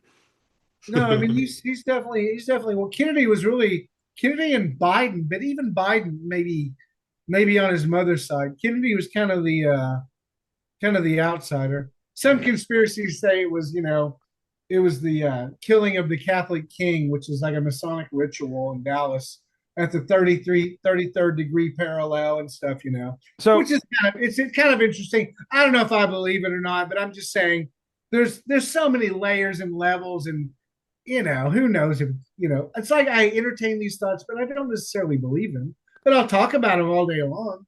So you're talking about Kennedy, and now I'm going to draw this all the way back to Israel again. But recently, throughout the Iran nuclear issue, I'm learning that there's only one country that's not complying with the nuclear proliferation treaties, and that is Israel. Israel has never even really admitted to having nukes. Like they don't get the IAEA inspections. Like they're off grid, and for whatever reason, everybody's cool with them being the only one not in these treaties. When Israel first was developing nuclear weapons, and I just read about this, and if it's bullshit, feel free to tell me. But when they were developing nuclear weapons in, I guess, the late 50s, early 60s, Kennedy had a problem with it. Kennedy was voicing concern that, hey, Israel's making nukes and they're not part of these different treaties. And he was maybe trying to put a stop to it or just raise awareness about it. And there's a theory out there that part of the Kennedy assassination was Israel trying to basically get him to stop snooping around their nukes. Do you know anything about that? Is that? I mean, I've heard something about that, and I'm not sure. I'd have to do even more research on it. But yeah, Okay. I mean, I've heard about it, and read about things like that. Okay. I've seen some of the material about that too. Well, and like I said, I've heard too that they killed Kennedy because Johnson wanted to escalate the Vietnam War, so as privateers and arms people would make money. It seems like Kennedy, we talk about him now like he was such a great guy. I wasn't alive back then, but it seems like it could have been the Soviets, it could have been Israel, it could have been the mob, it could have been his own intelligence. Yeah. How did he have so many enemies? If he was such a good guy, everybody wanted Marilyn Monroe, Okay. For that, right? But who knows? They were jealous of him. Is that what I'm hearing? I'm not sure, but I look back. I'm 57 now, and I look back. Kennedy was like in his 40s when he was, as president, which is pretty amazing, pretty interesting. Young guy. Him and Jackie, as a young couple in the White House like that. But but I've always kind of believed too that presidents are figureheads. I don't know if they have that much power. I used to think they didn't have that much power, and one of my arguments against Bernie forever was like, yeah, Bernie wants to do all this stuff, but he'd have to get Congress to pass it, and there's no way the votes are to pass, universal health care or whatever. So I honestly thought presidents didn't have the power that that they claim to have. Trump has proven me wrong. He's getting a lot done through the bully pulpit or whatever. Is he getting a lot done because they're allowing him to do it? Yeah, they've all acquiesced to him. So, well, no, it's just maybe it's just basically. It's it could be incrementalism. So they need something done, so they put someone on the left as president. All this gets done, and then the right's getting edgy and bitchy, so they put someone in the right, and they retract so much of what they did, but yet they've made this much progress. You know what I'm saying? And then the person on the right does things on the right that the left doesn't like. So they put another person on the left in, which takes away some of the things the person on the right, but they've made so much progress here, and there's still that momentum going. Left, it's like a tennis court, and we're the ball, left and right, and they're getting the things done that constitute what needs to be done at the moment. We need to go to the left here to get this done. Now we need to swing to the right to get this done. And the people, the masses, the left and the right are going, yeah, I believe this because they're being programmed by it. I mean, government psyops, television medium, or whatever. No one's really questioning these things. It's just kind of like, they go along with it. You're right. You're on the right. You're wrong. You're on the left. You're wrong. And Well, it seems like they're taking so much away from the regular American people and giving it to the rich and the wealthy. Like the poor just keep getting poorer and the rich just keep getting richer. But where does the poor just snap? And where do we have just an all-out communist revolution? Yeah, revolution against the rich. I mean, the problem with communist revolution is, the factions, the anarchist syndicalists, and all your Black Lives Matters and all your other revolutionary groups that'll be part of the communist revolution, your gay rights and your this and that, all these so-called left-leaning organizations that go into the revolution. When the Bolshevik types take power, they are the first people to be eliminated because they're a threat to the ruling system. It never works out well for the people revolting, it never does. The frontline soldiers who were fighting for certain rights, like if you look at the Russian Revolution, you had the Mensheviks, you had all these different, anarchists trying for power, different idealisms, trying to do certain things. But when the actual power people come into play, that understand the power of the situation, they eliminate everybody, and they even purge their own parties for power. Yep. I mean, look what Stalin did. People that all the way down in the military, up into the lieutenant grade, purged them because they could be a threat to the system. He didn't even like the way they looked, or he went to a certain school. Get rid of them. That's what Trump's doing right now. He's purging everybody he doesn't like the way they look. Or Obama did the same thing with our generals. Not Obama. Biden did the same thing, and Obama did the same thing with the generals in the U.S. Air Force and armies in the 2016s to the 2020s, or before that, 2012. There were a lot of military that were so-called like in the right or whatever that they got rid of too. And every administration comes in and clears house to an extent. And that's like when both times Trump came in, he fired all the U.S. attorneys and replaced them, and everybody got all up in arms. But it's like, every president does that. That's very common that happens. Real quick, where the line is drawn, though, like our presidents come in and they fire or remove people that, generals that they don't agree with or whatever. I know Saddam Hussein did this. I know Stalin did it. In true dictatorships, they have these people jailed or executed. Like it's not as simple like, I'm removing him from office. He can go do whatever he wants. And that's the line that once we cross that, if Trump truly started having people jailed or if Biden did, that's the line we cross where, oh shit, like things are about to get bad. So, shit. Hey, real quick, can I back you up again? Sorry, I keep getting stuck on points. Clarence, you were talking about the left and right and going back and forth. I've always viewed that as a pendulum swinging. And uncontrolled, though, like just this is where the movement's going here, and now it's going back, and it keeps swinging further and further. The way you were describing it is being more controlled, like controlled by a puppet master or the ruling class. Is that how you Okay, hold on. I got a quote. I have an Uncle Junior quote right here, actually, that I picked out today. Hey, that's probably a 2012 perspective on things. You never know. A terrifying aspect of existence is the realization that the only power one has is what has been given to you by the concession. Okay. I think there's a lot of truth to that. But I've been waiting to pull that out. Let's say you're an attorney and you're working your way up in a law firm. You're giving concessions. You still got the big boss ahead of you, and you're still operating within the rules of that firm. Things like that. So, yeah. I mean, I guess that applies with anything, being even a server at a restaurant. I looked at it as we, the people, the only rights that we have are the ones that they're actually giving us. That's kind of how I saw it. Supposedly the Constitution and Bill of Rights are so-called God-given natural rights that they're not given to us. They're given to us by birth and existence. And that document is just there to secure it. But I Yeah. mean, is it true or not? I'm starting to think, maybe there's something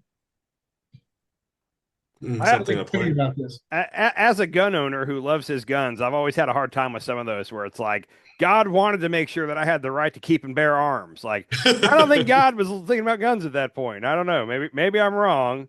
I'm a gun owner too, and I like the Second Amendment and things like that.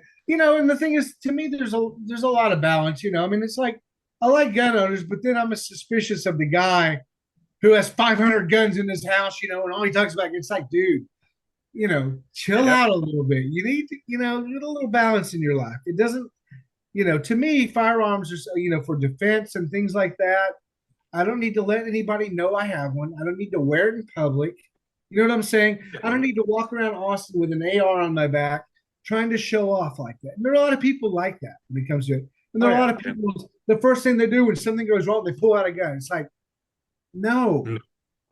That's the last thing you do is pull out a gun. No, I mean, dude, the first thing is you don't ever let anyone know you have it until you're using the damn thing. Yeah. Yeah, that's only an extreme, I've talked to cops before about people doing open carry, and cops are always like, it's stupid. Anybody that open carries is a moron. It's totally stupid. It's puerile. You're just showing off. And for the record, talking about people pulling guns too early, I own guns. I never have a gun on me. I don't walk around with a gun, and it's because I know I'm the kind of moron that if the shit hits the fan, I would pull my gun out and shoot myself in the leg. Or I'm not the guy you want to have a gun in these situations. And I think most of the people carrying guns are not the guys you want to have guns in those situations. You're right. And then someone misreads the situation and sees you pulling out a gun. They're like, I gotta waste this guy. You don't know. Yep. Yeah. I mean. Of all the people that I know that own guns and carry guns, I know one or two that, like, if the shit hits the fan, I hope they are there with their gun because I trust them, and both of them were in the military. They know what they're doing. They're going to react well. All the other people I know that own and carry guns, oh God, please don't draw your gun. Military or ex-cops. You're right. Yep. They know the dynamics. Agreed. But all right, I got a real serious question here. As a Christian nation, why are we allowing Israel to do what they're doing to the Palestinians right now? And why isn't the rest of the world chiming in and saying this has to stop? Well, you know the answer to why we're not doing anything about it. It has to do with that whole prophecy where the Jewish people need to control greater Israel so that the rapture can happen. Like, that's why. There's like 5 or 6, biblical quotes basically that, even Christ says, that salvation comes only from the Jews or something like that. So all these. What does that mean? What does that mean? Salvation only comes from the Jews. Maybe our religion was created. Who knows? You know what it means is it sounds like a Jewish person wrote that Bible. Is what it sounds like. Well, the funny thing is, if you really look at like a lot of the Old Testament, the New Testament, and even part of the Old Testament, and all this stuff, it's written in Greek. It's not written in Hebrew or things like that. And it's always been a question to scholars: who's writing this stuff? Who created this? George Carlin had those great bits about the Bible and the Ten Commandments being written to control a population, and I've loved George Carlin, but I think there was a lot of truth in that. Yeah, I mean, and the thing is, I mean, you look at the Ten Commandments, and those aren't, they're actually pretty good rules generally. You look at them, you're going, okay, honor your father and mother, except if they're abusive or weak. You know what I'm saying? Don't kill. You know what I mean? Don't be a weirdo and go out and kill people. Okay, that makes perfect sense. Don't sleep with your neighbor's wife or whatever. I mean, that I kind of get that. Don't covet your neighbor's things. I never got that one. Yeah, don't steal. Yeah. But the government steals from me though. Yeah. All right. You guys got anything else, or you want to get to bed here, guys? No, I'm fine. Let's keep going. If y'all want to. Oh, nice. Get a few more. Yeah, this is great. I'm just drinking a little Bordeaux, enjoying myself. Sure we got about 9 minutes left on this one. But yeah, this has been fun. I mean, I'm new to this. I'm very rustic. I'm very, I don't feel I'm really that sharp tonight mentally. I'm just kind of like, Well, you've got a lot of good information, so I hope you'll come back on occasionally because yeah. I mean, yeah. I like coming on, and my information. I have a lot of books, and I can talk about a lot of books that I recommend to go. Like the dynamic I was still talking about originally is like the Dutch East India Company, the City of London, and I was saying, there's all these in my book. I call them exceptional microstates.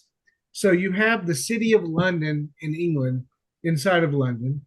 You have Vatican City, which is kind of its own country. It's its own country. The Hmm. Vatican is a country within Italy. You have Andorra. You have other like Luxembourg. Switzerland is another interesting example. But all these little microstates here that finance and things are run through, and they're like little control nodules.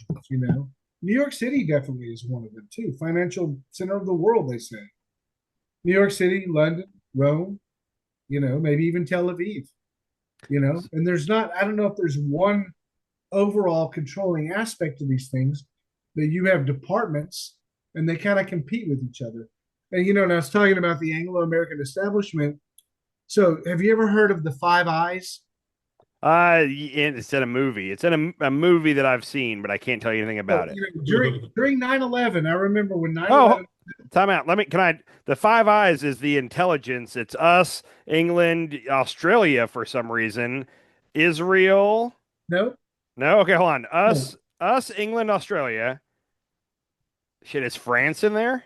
So the Five Eyes, it's the Anglo-American establishment. The United States and England, Canada, Australia, and New Zealand, the Oh, okay. English-speaking world. Now, Cecil Rhodes, you'll read in that book, The Anglo-American Establishment, wanted to start a global American empire of the English-speaking world. And that's part of the dynamic that started with part of the ruling class dynamic that is probably still there, but probably not as influential. But I still found it ironic. I remember 9/11 when I was watching this shit on TV about all this shit happening, which I still think is an inside job. Uh, Ooh. when 9/11 was happening, it says there that England so and so pulls the treaty with the United States. Australia just acknowledged the treaty. New Zealand, all the Five Eyes were the first things to come across saying they acknowledged the treaty with the United States, defensive treaty or whatever. And I literally said out loud, the Five Eyes. I just found that really strange. Hey, so real quick, can we talk some 9/11? Because this is another one of my favorite ones.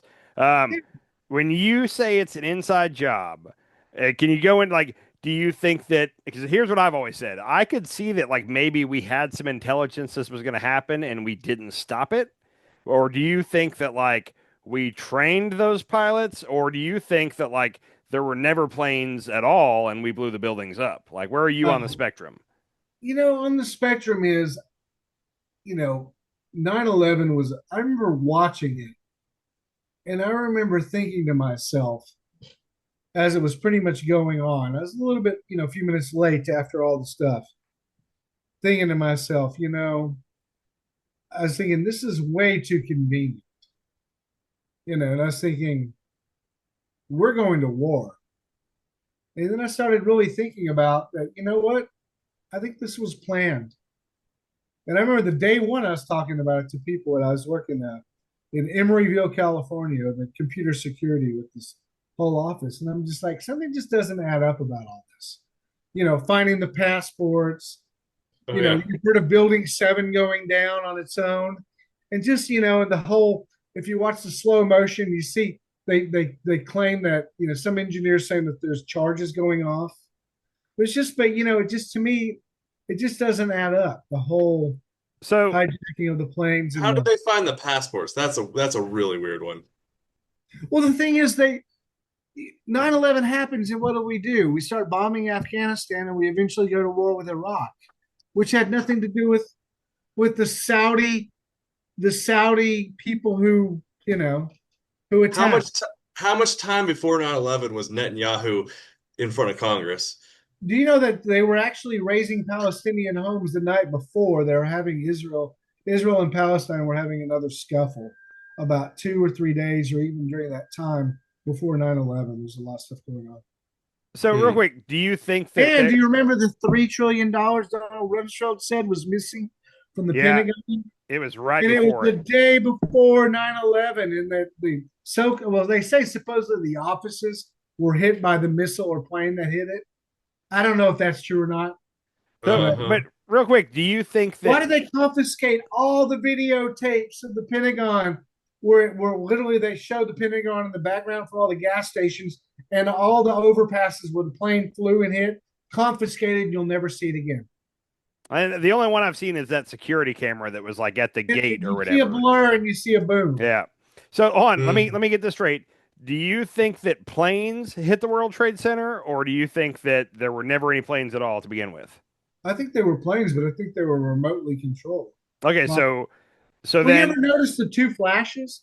The firemen when they pull they're sitting there doing all that jacking around. The guys are filming the firemen, the French film guys, and all of a sudden you hear that, and they pull the camera and it shows the plane right when it hits, and you notice right at the very bottom of the plane on a window there's a small flash. Okay, the second plane hits, it shows it going in, and if you notice on that plane, if you put 9/11 pod, you'll see there was an attachment on the bottom of the plane. Looks like a pod. And right when the plane is about to hit, there's a reflection right where that pod is aiming from a window. That goes blink, and then the plane hits. so like it was laser guided, or what are you Guided, saying? guided or something. I don't know. Okay. So But just look up 9/11 pod and look at images, and you'll see that plane. You'll see something, and they try to disguise it because that plane had a weird curve at the bottom, but it's attached right on that curve to create an ambiguity. okay, so then to take that a step further, so Osama bin Laden and Al Qaeda claimed responsibility and said it was them. Were they He claimed much later. He originally, the first like 2 years, he said that he didn't have nothing to do with it, and then finally they say he claimed it. So I don't know what to believe on that. Because at first he denied it. I've seen a tape of him saying he did it. Maybe that was doctored, but I've seen a tape of it. I mean, maybe he admitted finally, but I remember them saying that he at first he had nothing to do with it. When who really had a lot to do with it was Saudi Arabia. But for whatever reason, we decided that we're just Well, not going to address that. the guy who owned Silverstein, who owned the buildings and took out the $1 billion insurance policies weeks before. You've heard of that, right? I don't know anything about that one. Yeah, Silverstein supposedly, and they have him on camera talking about in the 9/11 attacks, and he said that they had to pull Building 7 because it was damaged. And I've always thought that that makes sense, though, that if those two buildings fell right beside it and they needed to be able to get in there and do search and rescue, but they couldn't because this other building was teetering, that they just took that one down. And if they did, why don't they just admit that? They won't admit it, though. Yeah, they should just admit that. Building 7, though, is where the headquarters of like the FEMA was during the attacks, or, New York had a big bunker down there. Okay. Yeah, I was just, I just always had my suspicions on 9/11. It was way too convenient. They involved us in a war. We went to the Middle East again, beat the shit out of Iraq, went in there. And then, of course, we got kicked out of Afghanistan recently. And, it's about money and power. The actual 9/11 and all that, I've never really questioned, but the whole jump from Iraq to Afghanistan, like that's where I'm like, oh, that seems awfully convenient. Like, hey, we're already here. We're right next door. They got the oil. W was upset because I guess he said there was a plot for Saddam wanted to kill HW. And then you remember Colin Powell at the United Nations holding up that little baggie saying, oh, with this much yellow cake uranium, blah, blah, blah. They never found anything. Never. And they said that afterwards, somebody came out and said that, well, Saddam was bluffing. He wanted us to think he had nukes or that he was close to nukes. And I wish our intelligence was better than that. But the thing is, what do you think of Junior? What do you think about this? I remember listening to like soldiers recountants of what's going on in Afghanistan, and he was talking about how they had our military guarding poppy seeds during Afghanistan. I've heard of that. Okay. So then this kind of popped into my mind. I was like, why are we guarding poppy seeds? Like, that's for opioids, right? And then like 10 years later, we have all these opioid crisis going on in America. So it was just for the drug companies? I mean, So there's a funny book I've read 2 years ago called Dope Inc. Dopeinc. Check this one Okay. out. It literally talks about, it might be even a LaRouche book, okay, about the Anglo-Dutch Empire and the opium trade and how the piracy and how they control the opium trade, because the British controlled China and India through opium, through drug use. That's how they controlled China. They got the opium produced in like the East, brought it to China so you could get cheap imports, okay, and then expensive exports. And they ran China for years, and India. The British Empire did, and they kept everybody stoned off their gourds because of it. That's how they did it. And instead of the empire being these countries far away, the empire is now the world. And who do you need controlled? You and I. We are now the populace that's being doped up and fed bullshit, being stoned and drunk all the time, and being fed misinformation and controlled. Totally. I'm just saying it became a global game instead of a region. That's just an interpretation. Yeah. I'm saying it's what's happening, but the psyop runs deep.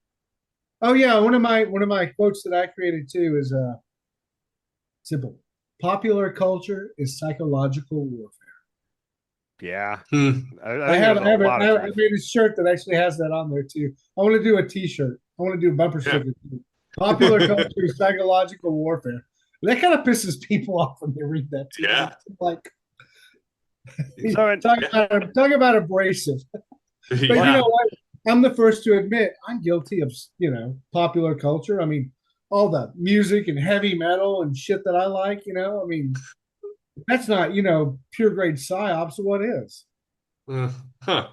So real quick, and I'm an Occam's razor guy. Like that's why I love to follow conspiracy theories, but I always can find like, oh well, it's probably just this, whatever it may be.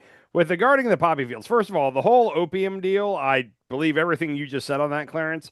But also, and I've told you this recently, Docs, like when we go into a foreign country for a war, like no matter what it is, we guard the resources. If it's Iraq, we guard the oil. We secure it. If it's maybe it's all about we want to make sure we can get paid back for the war or whatever, but we guard the poppy fields, we guard the oil, whatever your country has the rich in resources in, we're going to make sure and secure that right off. We're not going to just guard it and secure it. We're going to take it and we're going to use it. We're going to try to make money off of it one way or another. The Baghdad Museum. What is that? I don't know anything about the Baghdad Museum. Oh, during the Gulf War, when all this shit was happening, the second Gulf War, right when it was happening, mercenaries broke into the Baghdad Museum, broke in there and stole almost everything out of there. All your little cylinder heads from the Sumerians and things, Akkadians and all that. All your ancient civilization stuff was stolen. Oh, and you said this was during the Second World War? Second Gulf War. Second Gulf War. Okay, so was it our mercenaries? Who was it? What country? I talk about the British and all that, and the I didn't say the British. It's not even them. It's the billionaire ruling classes. They want their museums filled with these things. They want their art. They want their collectibles. Basically, the way they look at it, like the British did when they went to Greece and they stole their marbles. They stole all their little Elgin marbles or something on the Parthenon and things like that. They're in the British Museum. They stole the Caterids off of the Erechtheion on the Parthenon in Athens, and it's in the British Museum. The Greeks want it back. They basically look at it as, why should all these artifacts and great things from this country belong to this country? It's war trophies. You got to bring back them trophies. It's not even a war. It's our trophies. We want this. We want the narrative. We want to control everything, including the narrative of the world. And what's better than to have the actual physical things and have your scribes translate? AI is actually doing a lot of stuff. AI is doing amazing things because it's now deciphering like a linear A, which is a Greek manuscript we couldn't decipher. It's actually making progress in all these manuscripts. AI is in reading this shit. Okay. And it's kind of interesting. Huh. Do you have any? That was a really big throw off non sequitur side note to what I was talking about, the museums being raided. But that's their game too. You got scholars, you got money, you got foundations, you got trust, you got money pouring here, and there, and it's going to get done. So Yeah. you God mentioned, damn, I wish I was part of this. I'm sorry. I know you I'm mentioned just kidding. I'm just kidding. you mentioned AI. I'm curious. You seem like a well-read guy. What is your prediction as to where we're heading with the AI? Are we going to have Skynet, or is this going to be prosperous for us? I wrote a treatment on a screenplay me and my buddy were doing, and I wanted to see where could this go, and I kind of gave a scenario when the so-called singularity happens. Okay, and it's called the AI wars that happen. Okay, so the AI wars happen. It only takes 3 days for the AI wars to happen, but it brings the entire globe to like a 30-year depression. Billions perish because of 3 days the AI wars. Are So these what happens in the AI wars? Okay, okay? this is me speculating. Okay, you have basically you have an AI. I forgot the name of him, but he has a name, but he's the AI one. Okay, and he, reach singularities hit. You have the AI system come online, and it's amazing. It's scary. It's terrifying. It's brilliant. So what does the AI system do? The AI system creates a second AI that's an improved version of itself. Okay. The second AI creates, they start to fight. Literally, the second AI and the first AI don't get along. So the first AI creates a third version of the AI to back it up against the second AI. The problem is the third version and the second version declare war back on the first AI, and they start creating AIs everywhere, all across every PC or whatever. You know the Fibonacci sequence? I do not. I do. Yeah. It goes Fibonacci. It goes 0, 1, 1, 2, 3, 5, and it goes out to hundreds of thousands of AIs literally fighting itself, just destroying everything. Weird shit is happening online and offline. It becomes instant automation. It starts to create its own automation within 3 days. And they start building weird artifacts on the earth that 40 years later, we're trying to figure out what they were trying to do. Some of them are good. Some of them are weird. Some of them are actually beneficial. Like, they all of a sudden create a colony and they start breeding bees to bring bees back into the population. Certain AIs see something. One of them goes on like the equivalent of the Amazon wish list and wants people to have more like equality. So it literally mails them everything on their wish list automatically. Just weird shit happens on the earth, but the supply chains, everything goes down. It takes 40 years to recover. But you have one AI that makes contact with humans that literally saves the day, purges the entire system, that the AI gets scared. It finds information on the earth that it doesn't like and wants to be broadcasted into space because it doesn't want to stay here. And that's where the background story of what even a further story takes place. But anyway, that's kind of a scenario with AI with IHAB is, and then I was reading the other day that basically when AI decides to self-replicate, it will go and try to replicate on other computers and things. So you know how the human genome, they say that there's like, they used to say that there's like 60% of your DNA is worthless. They say it's just kind of just nothing but information. Yeah. It's just to, replicate it. They found out though that it's not useless. What it is there's an encoding system in your DNA that basically encodes within codes within codes that can literally encode this much information in only like 2 or 3, let's say numbers. It can code all, but only in these numbers, but when it follows itself. So it keeps encoding itself, and your genes work like that. So there's nothing useless. It's how basically after 15 generations, you can have one green eye and one blue eye because, someone down your genetic line had that, aberration or whatever, 300 years ago. So you're saying we're already a product of AI. AI can probably do that on your limited computer system. When AI kicks in, it's going to be able to take your, 2 terabyte hard drive and make it the equivalent of, you know, a 60 exabyte system. So, in your theory, though, AI goes to war with with other AI, and the humans get hurt, but just as a We're not even, byproduct. they're not even thinking. They're just like, what are these weird things? But some AIs notice us and they notice our problems and they're like, we need to fix this.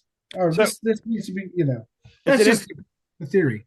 it's an interesting theory, though, because I think everybody else that's worried about AI thinks that AI is going to specifically attack humanity, Be this whatever it big is. monolithic system. Yeah. Yeah. I think, you know, I have, it's called AI Codex.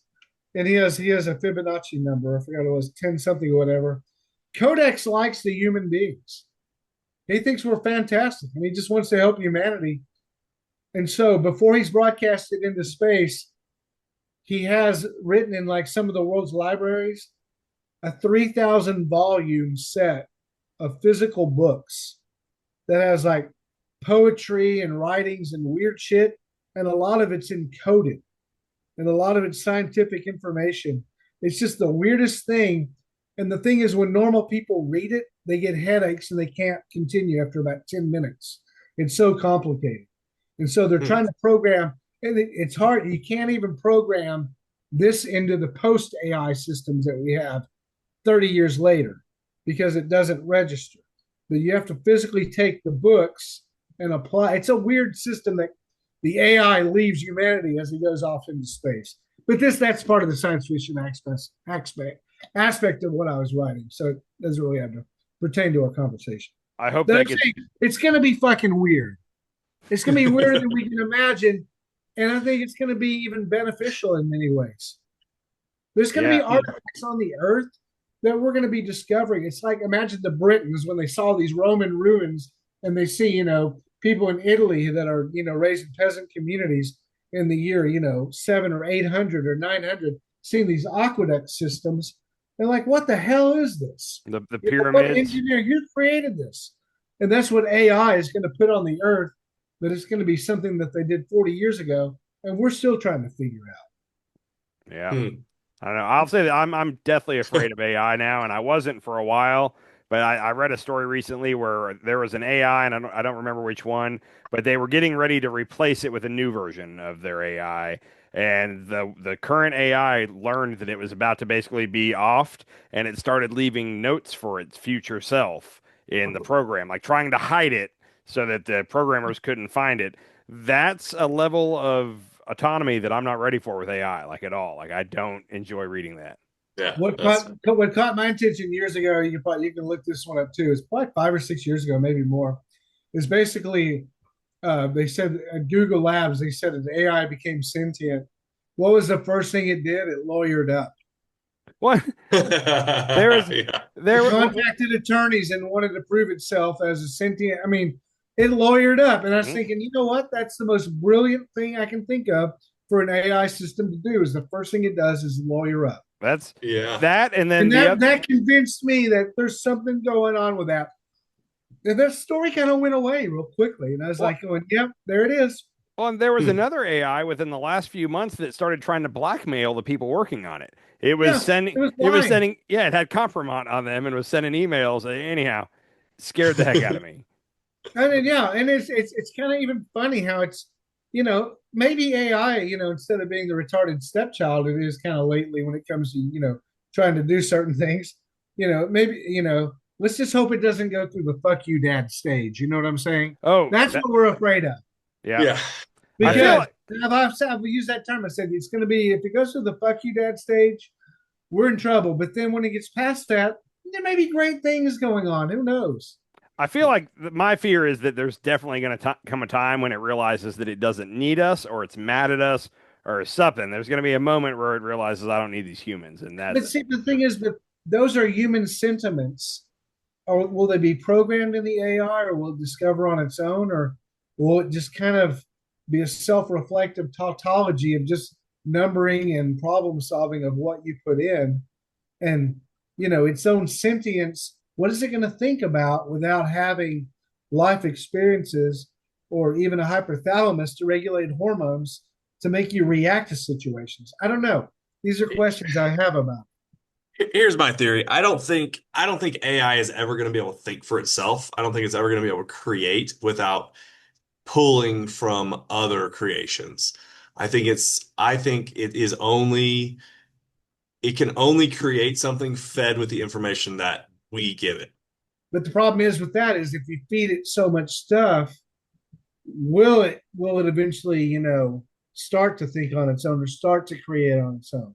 That's Well, been the question too. that's what there's a lot of AI right now that is expressing human emotions. It's being sad Yeah. and they're probably programmed it in there, but Programmed, yeah. It's a slippery slope where if it's experiencing emotions, how long till it starts to have its own thoughts? And that's Have you ever read Neuromancer? no. Neuromancer is a very famous science fiction book written back in the 80s, and it's considered a classic. I didn't want to read it for the long time because all the nerds, all the nerd friends and stuff, you got to read Neuromancer, you got to read Neuromancer. And I actually read Neuromancer. It's a pretty freaking badass. It actually talks about it. It's about a sentient AI. It's actually kind of benevolent. You have it, it's broken apart in different, different aspects of it, but it's actually a really, really kind of a human story to it, Neuromancer. I always recommend that when it comes to AI to kind of get kind of fundamental problems that they covered in the past, which is going on. And it's actually the first book to actually use the term hyperspace, which we used to use 20 years ago when it came to the internet. They don't use it anymore. So I feel like hyperspace is a term that came out of like Star Trek. I don't know that for sure. It But I is, feel like but when it came to the web 20 years ago, they called it hyperspace, or I think he called it the Nexus or World Wide Web 2 or something. It's the book has one of the first terms we use when it comes to the internet, because gotcha. there's an internet in that book it's a little different than ours, but it's pretty similar. But I will be the first to admit, in the last, my God, since 1993, since all this stuff first started coming out, it's amazing. I mean, it's mind blowing. Your phones now, what they can do, the pixelation in your camera, the Zoom conference. This is shit that took a lot to infrastructure to do back in Yeah. the day. Well, they're saying that I 10 think years ago, it was hard to do this. just people saying thank you to AI is just costing us trillions of dollars. And I say good for that, because you know what? Maybe we can program some manners in the thing so it doesn't bump us off. Well, and real quick, just because you're talking about the AI and the cost, the energy apparently that gets used by AI is just ridiculous. And with the new big beautiful bill, they cut a lot of the green energy stuff that was supposed to be the majority of our new energy over the next 5 years was going to be this green energy, and they've now cut a lot of that. And I saw where it was some government organization basically was warning that like we're facing rolling blackouts across the country by 2030 if we don't do something about it. And it's basically because of the electricity that's going to be needed for AI. And in my mind, I'm like, we were doing something about it. All those solar. I think that's good, because rolling blackouts, it'll give people something to bitch about, at least. You know what I'm saying? Take us out of our comfort zone, because we've got it too easy, maybe. Well, We don't have enough to bitch about these days, huh? we need now. Even you know what? Human beings. I used to say this about women, but it's human beings in general. Is human beings are only happy when they're miserable. Well, but let me ask you. You're in Texas, right? Do I have that right?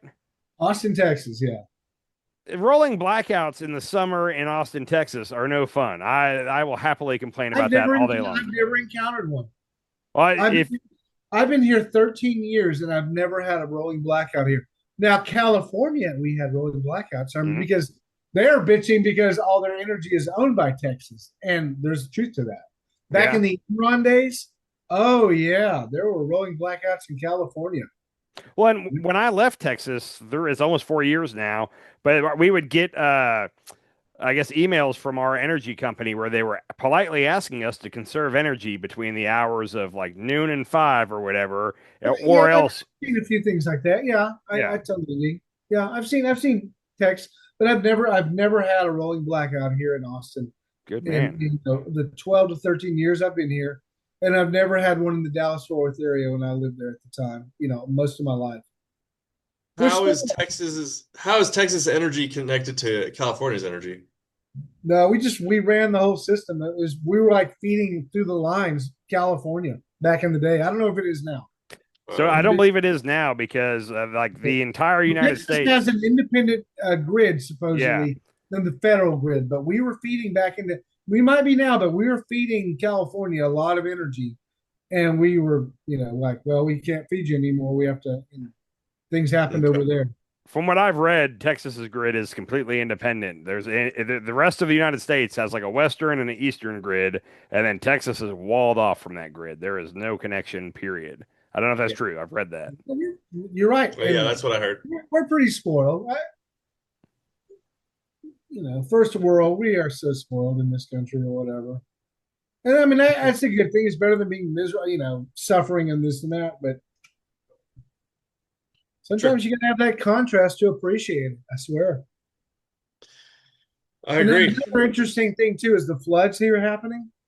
So you talk about conspiracy theory.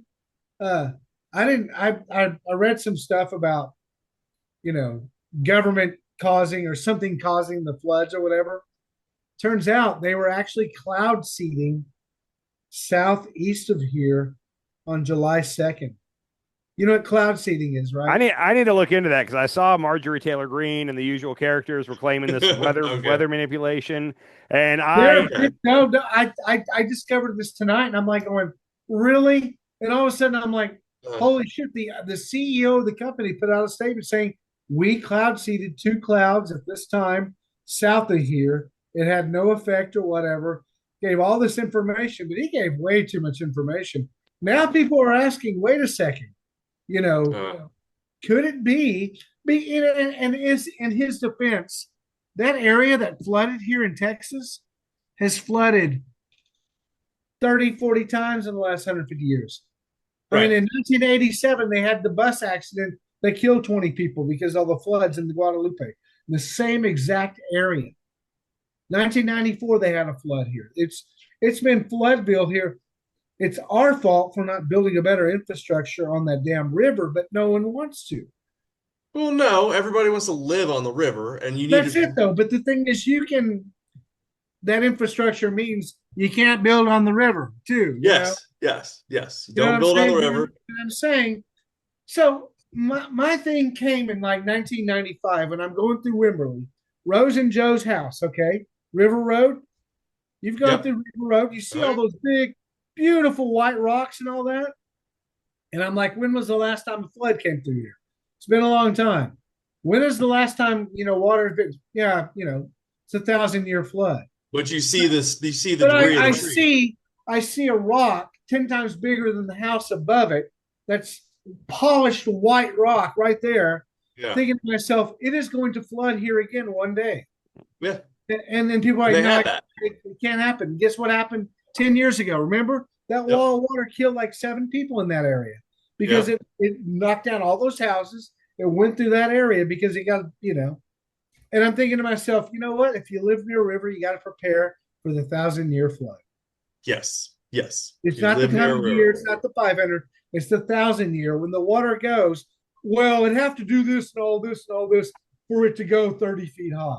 Well, you know what? It happened before. It's going to happen again. Well, in Wimberley, it was that bridge got blocked up all the debris, and then it blocked all the water up, creating a dam, and then that dam exploded and just wiped everybody out. It happened again. If the water went that high before, it's going to happen again. I mean, 5,000 years ago, 10,000 years ago, did something block the water again? And that's why all that stuff has been ripped away. Those rocks are exposed. How many times has something similar happened? Well, and those 100-year floods are now happening 2 and 3 times every 100 years. It's only getting worse and worse. So that region, though, is nothing but Floodsville. Every 5 or 6 years it happens. San Antonio gets flooded every 5 to 10 years.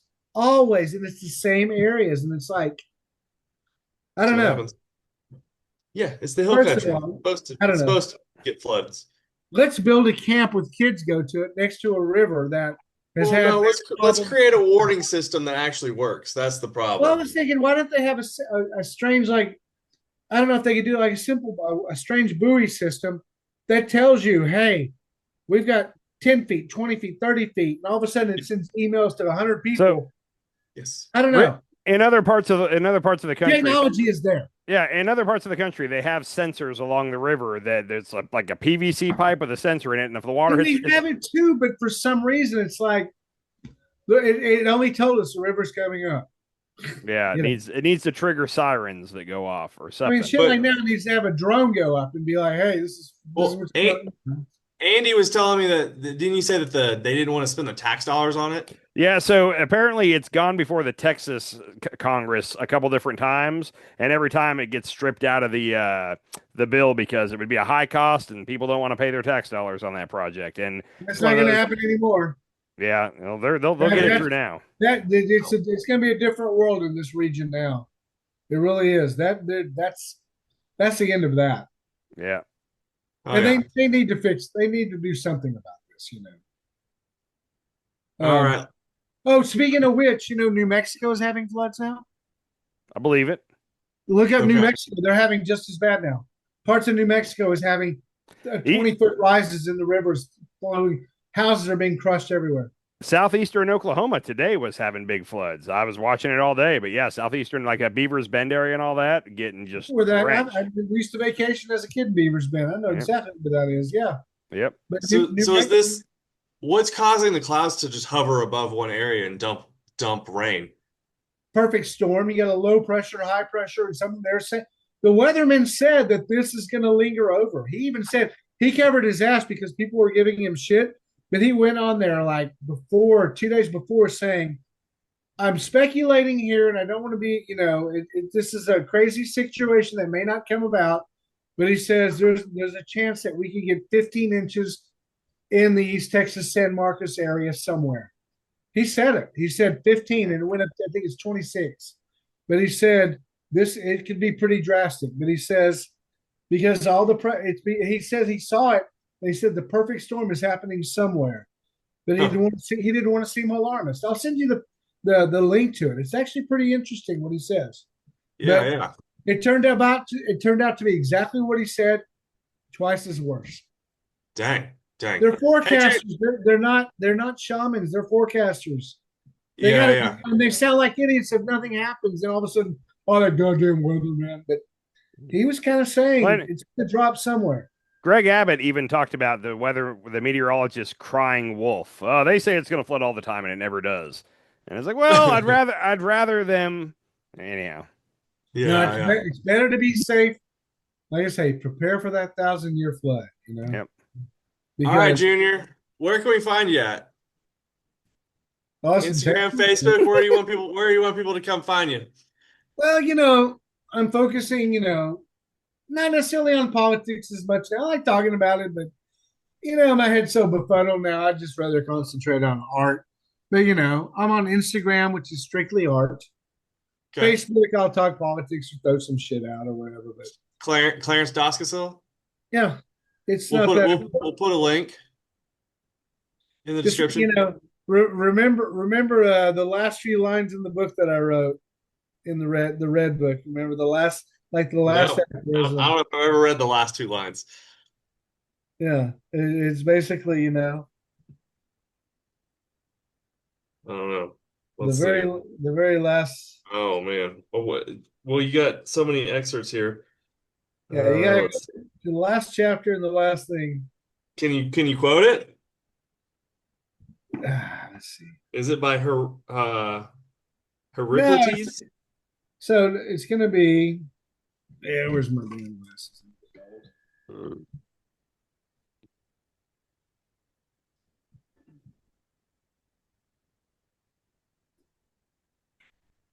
The child laughs and I transcend my perspectives. Yeah, basically Okay. that aphorism. Basically, it's just like, I say all this stuff or whatever, but it's like ultimately, I mean, who knows? It's all perspectives.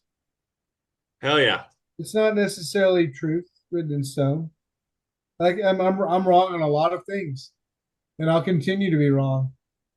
So, And we all will. But hey, you know what? Error is necessity. And like what Nietzsche says, sometimes error, when there's error, it's actually can be miles above self-perceived truth.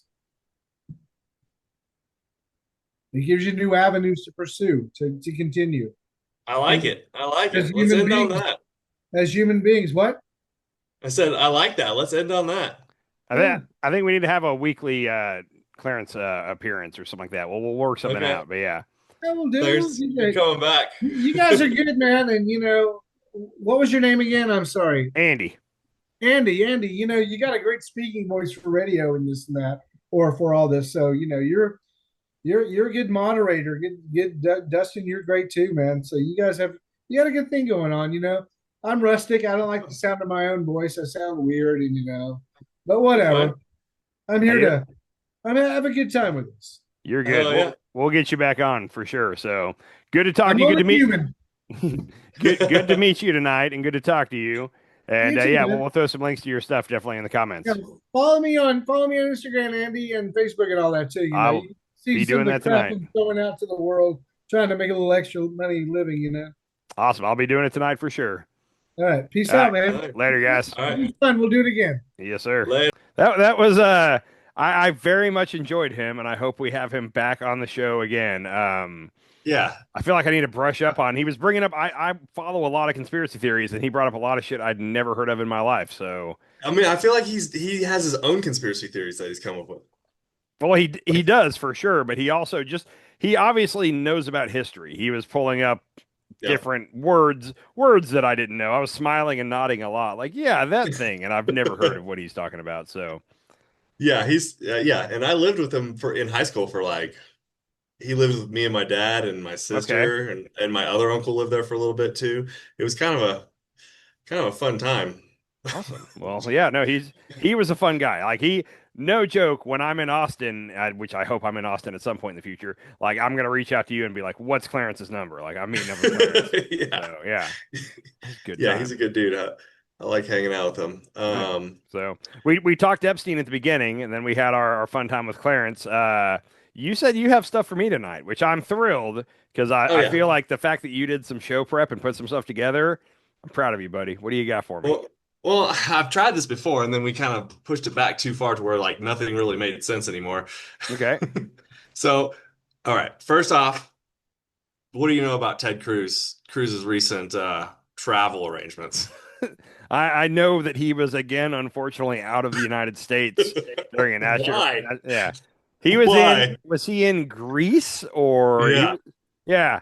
Which on this one, I don't blame.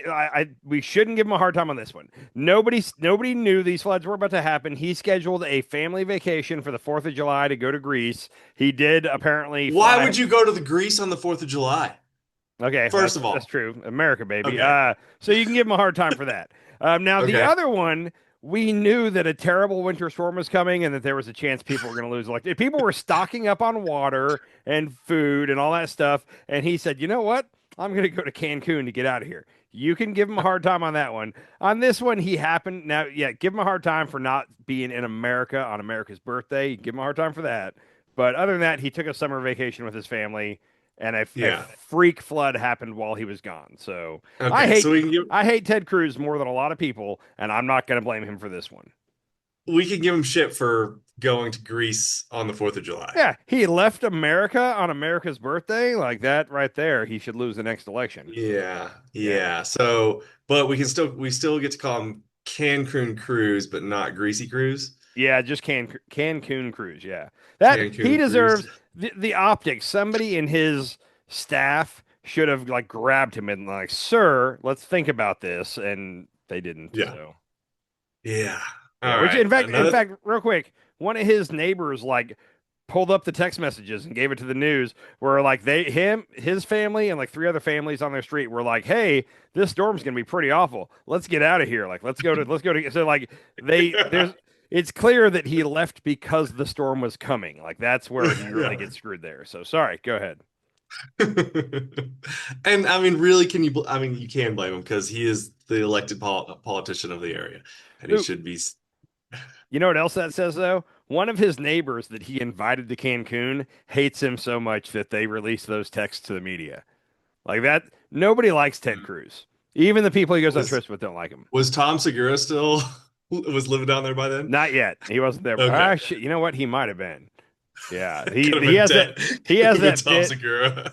he has that bit about living on the same street or whatever as a Texas political figure, and Uh-huh. everybody assumes it's Ted Cruz. He never said it was Ted Cruz, but But you know that bit wasn't on the special. Like it was just kind of no, a yeah, it was like they Netflix released cut it on it the or internet. something, made Yeah, him cut it. Yeah.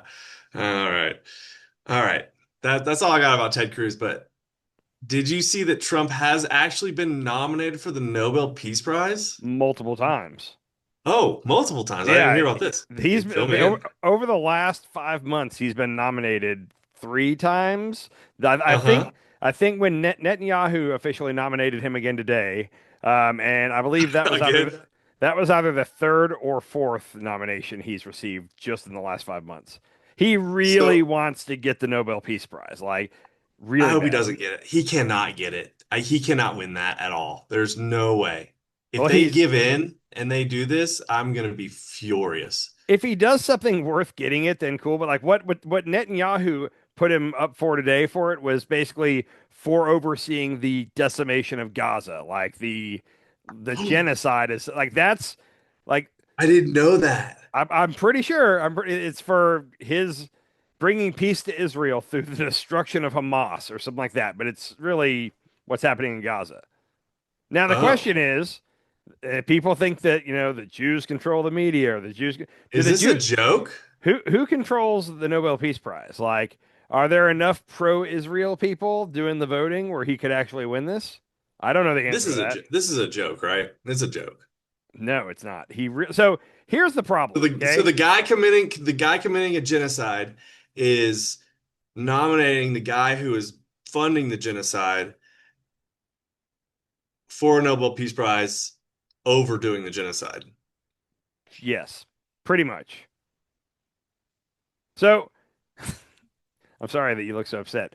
Here, like, can I I'm tell the flabbergasted, bro. can I tell the Democrats a hard truth here? Okay, Obama got the Nobel Peace Prize for Nothing. existing. Yeah, For I being a mean, bot, yeah, he 100% did not do anything to deserve it, but I agree. the fact that he got one, Trump feels that he should also get one, Yeah. and this is their problem because they gave it to Obama for nothing. Obama should have had to do something to earn it, and he did nothing to deserve it. Yeah, I didn't. I'm not saying anything about him being a bad president. He just shouldn't have deserved it. Well, So I don't even think it's a US thing.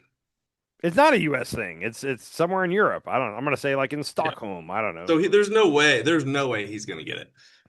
Not if it's in Where Europe. is the Guinness Book of World Records? Norwegian Nobel Committee. See, Norwegian. I Okay. said Norway. I'm close. Okay. Yeah, no, that's Norway. Norwegian Parliament. I like it. All right.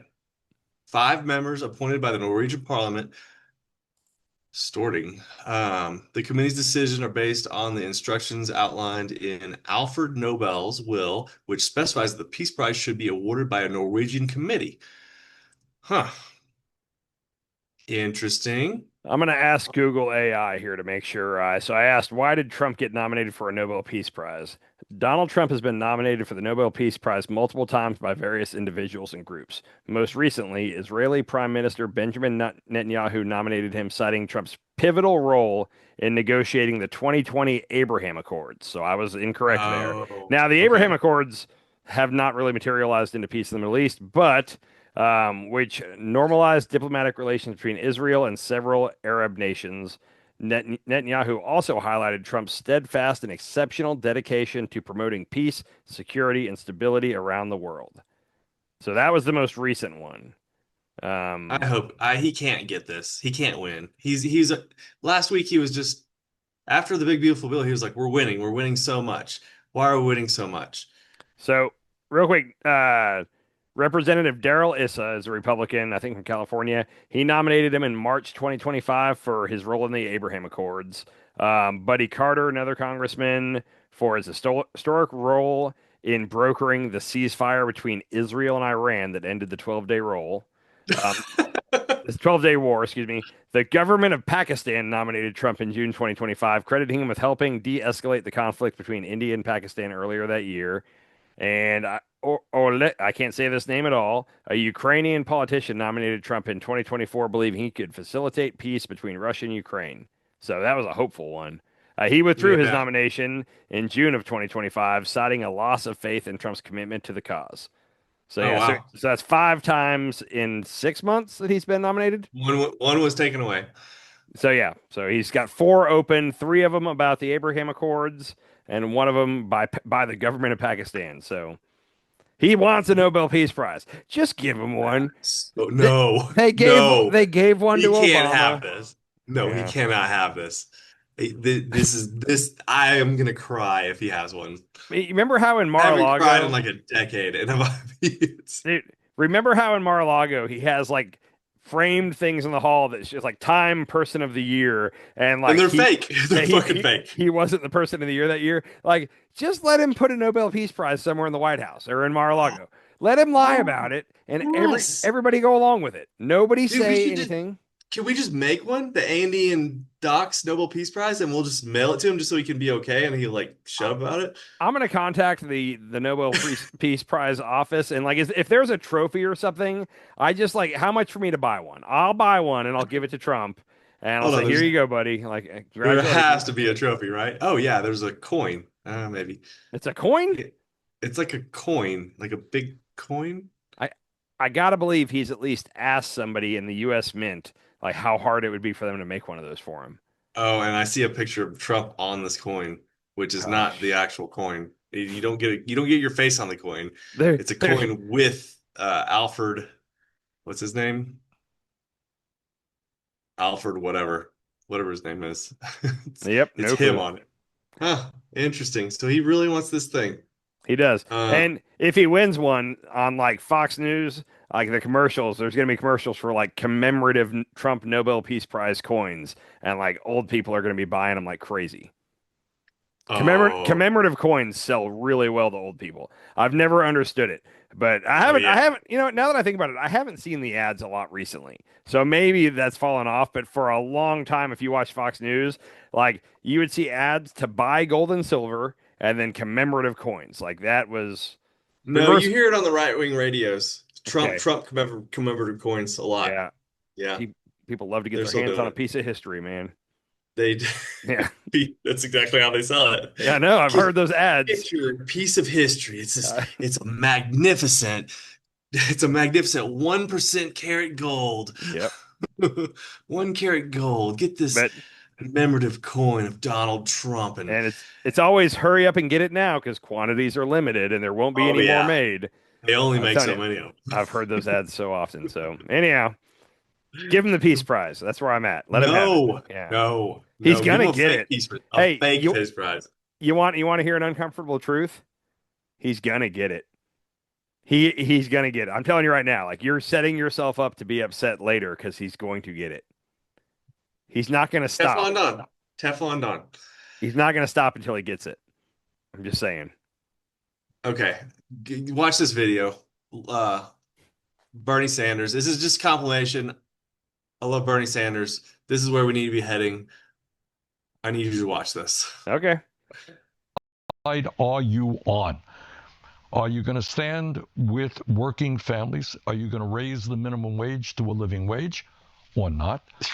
Are you going to fight to guarantee health care to all people or not? Are you going to demand that the wealthiest people start paying their fair share of taxes or not? Those are the issues. And no one cares what color you are, what your gender is, et cetera, et cetera. You retweeted a post by Bernie Sanders that said, yes, we waste hundreds of billions a year on healthcare administrative expenses that make insurance CEOs and wealthy stockholders incredibly rich, while 85 million Americans go uninsured or underinsured.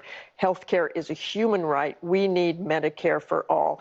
What about an economy in which we join the rest of the industrialized world, guarantee health care to all people as a human right, and where we don't pay the highest prices in the world for prescription drugs? Those are the issues. Liz, there's a reason why he's so popular with independents. He sees it accurately. And by the way, the deep state tried to kill him, right? I mean, quote unquote kill him. You're running for office. If you, in your heart, understand what's going on in Gaza right now, and again, it's almost painful to talk about it. The United States is complicit in the starvation of children as we speak right this moment. Okay, mass malnutrition, etc. And you say that's wrong, man.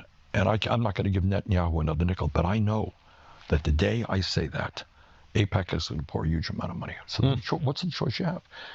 The choice you have is, okay, they're going to throw a lot of money at me, but I'm going to make this a major campaign issue.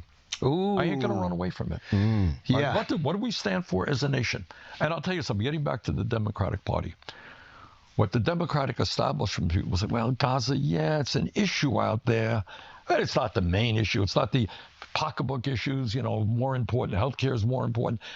But you know what? I'll tell you this is my own view, is what people have a sense, consciously and unconsciously, if you are turning your back on starving children in Gaza, why the hell am I going to trust you on anything?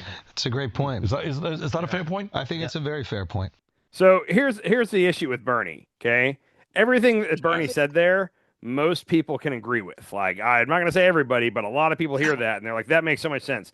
The problem with Bernie is that he missed the podcast era by like 10 to 20 years, okay? Because, like, for real, so up until the last, I'm going to say 5-6 years, maybe 7 at the most, like, a lot of people, if you said Bernie Sanders, people are like, oh, he's the guy that, he's kind of a socialist or communist, whatever they might say. But nobody had actually heard him explain what he believes in.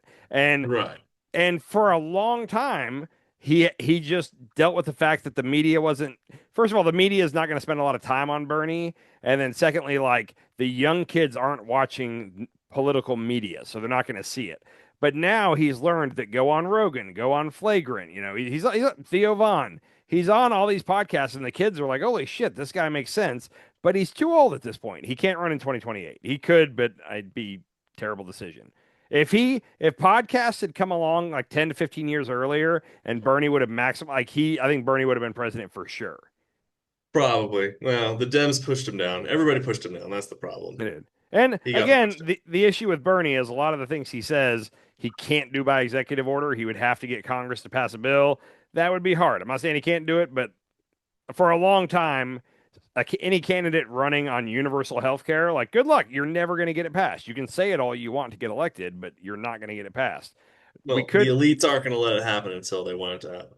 Yeah, or I always say Donald Trump could pass universal health care because he would make the Republicans vote for it, and the Democrats would be like, yeah, okay, like they would do it very willingly. And if Trump did, that'd be like the ultimate Trump Jedi move, is if he suddenly comes out in favor of like single payer universal health care and convinces the right to be on board, and then takes credit for it. And it's one of those where, as a lefty, you would be like, I'm mad, but I'm happy. But I'm mad that he's getting credit, but I'm glad he did it. Free healthcare, free education. Yeah. We're going to tax the rich. This is never mind. Yeah. Okay. He's not going to do it, but I'm just saying that would be the ultimate Trump Jedi move. Steal that from the Democrats. Oh, that would be so good, man. That would be so good. I got 2 more videos for you. Okay. Have you seen what's going on in Mexico? You know what? It was you mentioned what's going on in Mexico, and I told you, I was like, don't tell me about it. Tell me about it on the show, because I don't know anything about it. So I know you told me something was happening in Mexico. I'm going to take a guess I'm going to guess it involves the cartel war or killings or something like that. No. Okay. No, but it's interesting because they're kicking white people out of Mexico at this point. They don't have a Gestapo. I always deep down knew that Mexicans were racist. They don't have ICE. Well, so here, this is a Mexico City, and it's very small. It's a very small group of people. But did you say it's in Mexico City? Mexico City. Mexico City is huge, just for the record. Right. Okay. Right. But they went through the rich part of Mexico City, and they're mad because gringos, aka white people, are moving into Mexico City, and they're raising the price because they're raising the rent prices. That's gentrification, right? Exactly. It's gentrification in Mexico, and they don't like it. They don't like that. So they went through this like rich part of Mexico, and they started like yelling at white people, knocking, I think they destroyed like 20 buildings or 20 businesses, like high-end fashion businesses. Did they put in a Whole Foods? I feel like that's the key ingredient to gentrifying. No, they did destroy a Starbucks. Destroyed it? Yeah, here's a video. Okay. I don't know if it has Starbucks on there, but there's a video of what was going on. I'm excited here.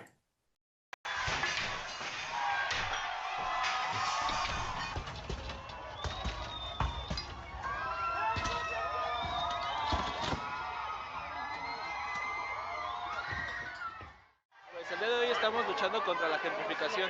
La gentrificación es este proceso por el cual las personas originarias de los barrios se ven desplazadas por gente con mayor poder adquisitivo. Es decir, gente que viene de otros países, en su mayoría extranjeros, a querer imponer su cultura, sus precios y desplazar a los mexicanos, a los nativos de estas tierras. Vengo porque la gentrificación solo es un paso más a la colonización, a los despojos y a que exploten nuestros recursos. Ahorita es con la gente, pero ya falta poco para que cuando se les acabe el petróleo, el agua, el litio en otro país, vengan y nos saquen. Dude, that was like I don't know the right way to say this in a PC way, but was that like a gay Mexican Joker there in the middle? Like, what was I looking at there? That's probably what that was. Yeah, so kill all the gringos seems like a fun message. The gringos, yes. Yeah, that looks bad. If I was It's white, a small group, but I wouldn't be surprised if it. I mean, I haven't heard the United States say that there was like a travel ban or a travel warning or anything, but yeah, I wonder if that was like that went on for a night and then people got it under control and it's done now. Again, and we'll see. Here's the thing. I don't think that should happen anywhere to any group of people ever, okay? It's one of those where it's like, yeah, if you're a Mexican, you're probably not happy with America in general right now, the tariffs and this and that. And then on top of that, you have Americans. Was it Americans or just all white people? Are there like European whites? Yeah, gringo is just a term for white boy, white person. Well, if you're mad at America in general, and then also, Americans are moving in and driving up our property and the rent and all that, I could see them being upset about that. So I've spent time in Mexico, and I can attest that the prices, if you go outside of the resort stuff, everything is cheaper. Okay. So there are definitely spots where we are driving the prices up because they can charge it. Yeah, makes sense. Which has always made me wonder why our prices are so expensive. Like, why can I go to Mexico and get outside the resort,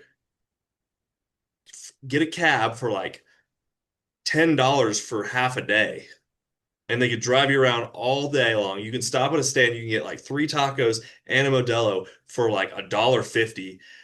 But then you come to America and like that entire thing costs you like $150. The quick, easy answer is like minimum wage. Like, I mean, every part of the supply process to get the meat for the taco or the whatever, like, it's all cheaper all the way up the supply chain because they don't have to pay their workers. And that's you want to have a $15 minimum wage. You're also going to have more expensive stuff. That's kind of realistically that's where it's at. So that's why we have to hit rock bottom before we get good prices. Real quick, that's the same thing as like that's why it cost, I'm gonna guess, roughly $4 to make a pair of Nikes in Vietnam. But if you tried to make that pair of Nikes here, it would cost you $250, whatever it is. You know, I'm making up numbers here, but yeah, reason. Right. Anyhow, what's your last one you got here? Last video, I saved this one for last because it's a little more lighthearted, and I think you're going to really enjoy this. Oh, I'm so excited. All right, let me check this out. An impregnable prison camp surrounded by miles of the most deadly parts of Florida. Poisonous snakes, fierce and hungry alligators, miles of unmapped swamps, storms, hurricanes, fierce heat. No one's getting out of Alligator Alcatraz. The people in Alligator Alcatraz are subhumans, the worst of the worst. Alligator Alcatraz is going to teach these criminals a lesson. If you're upset by Alligator Alcatraz, just wait. Because when the Trump era ends, we're keeping it open for the corrupt crypto scammers like Don Jr., who cashed in on the presidency. Keeping it open for folks like Stephen Miller, Kristi Noem, and Tom Homan, who ignore the law, ignore court orders, and deploy masked cops in warrantless raids. We're even keeping it open for the state and federal agents who abuse their power. You built this, MAGA, and some of you will enjoy the view from inside the wire.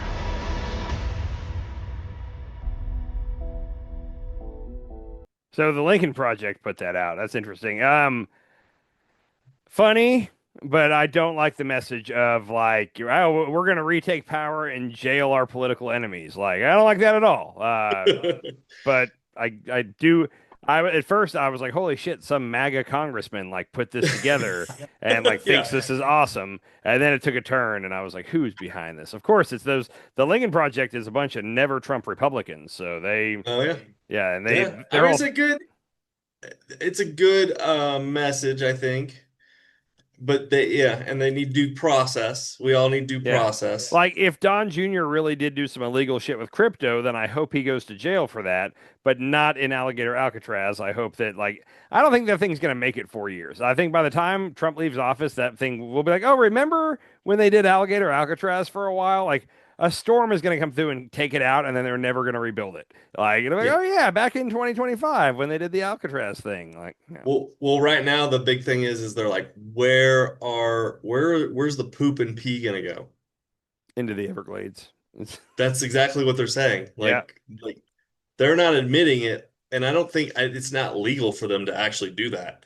But like this is a concern for the people that are down river from Alligator Alcatraz. They're talking about like where's all their excrement going? Because it's just gonna flow straight down into this big city, So and we're gonna be if they have like a septic tank or like I live in the rural area, I have an aerobic.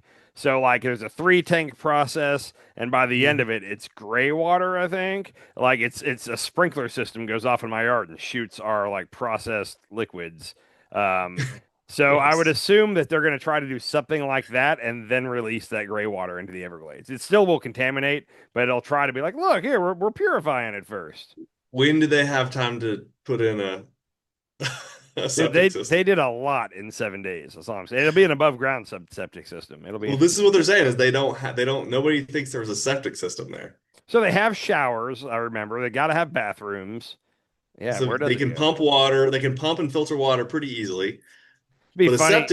a septic you have to dig a big hole and put a Well, you don't have tank. to. It can be an above ground septic. It doesn't Okay, have to it be could be underground. yeah, okay. So maybe they're Maybe they just brought a septic. maybe they're going to do porta potties and have trucks coming in and out every day with like replacing the porta potties. Could be it.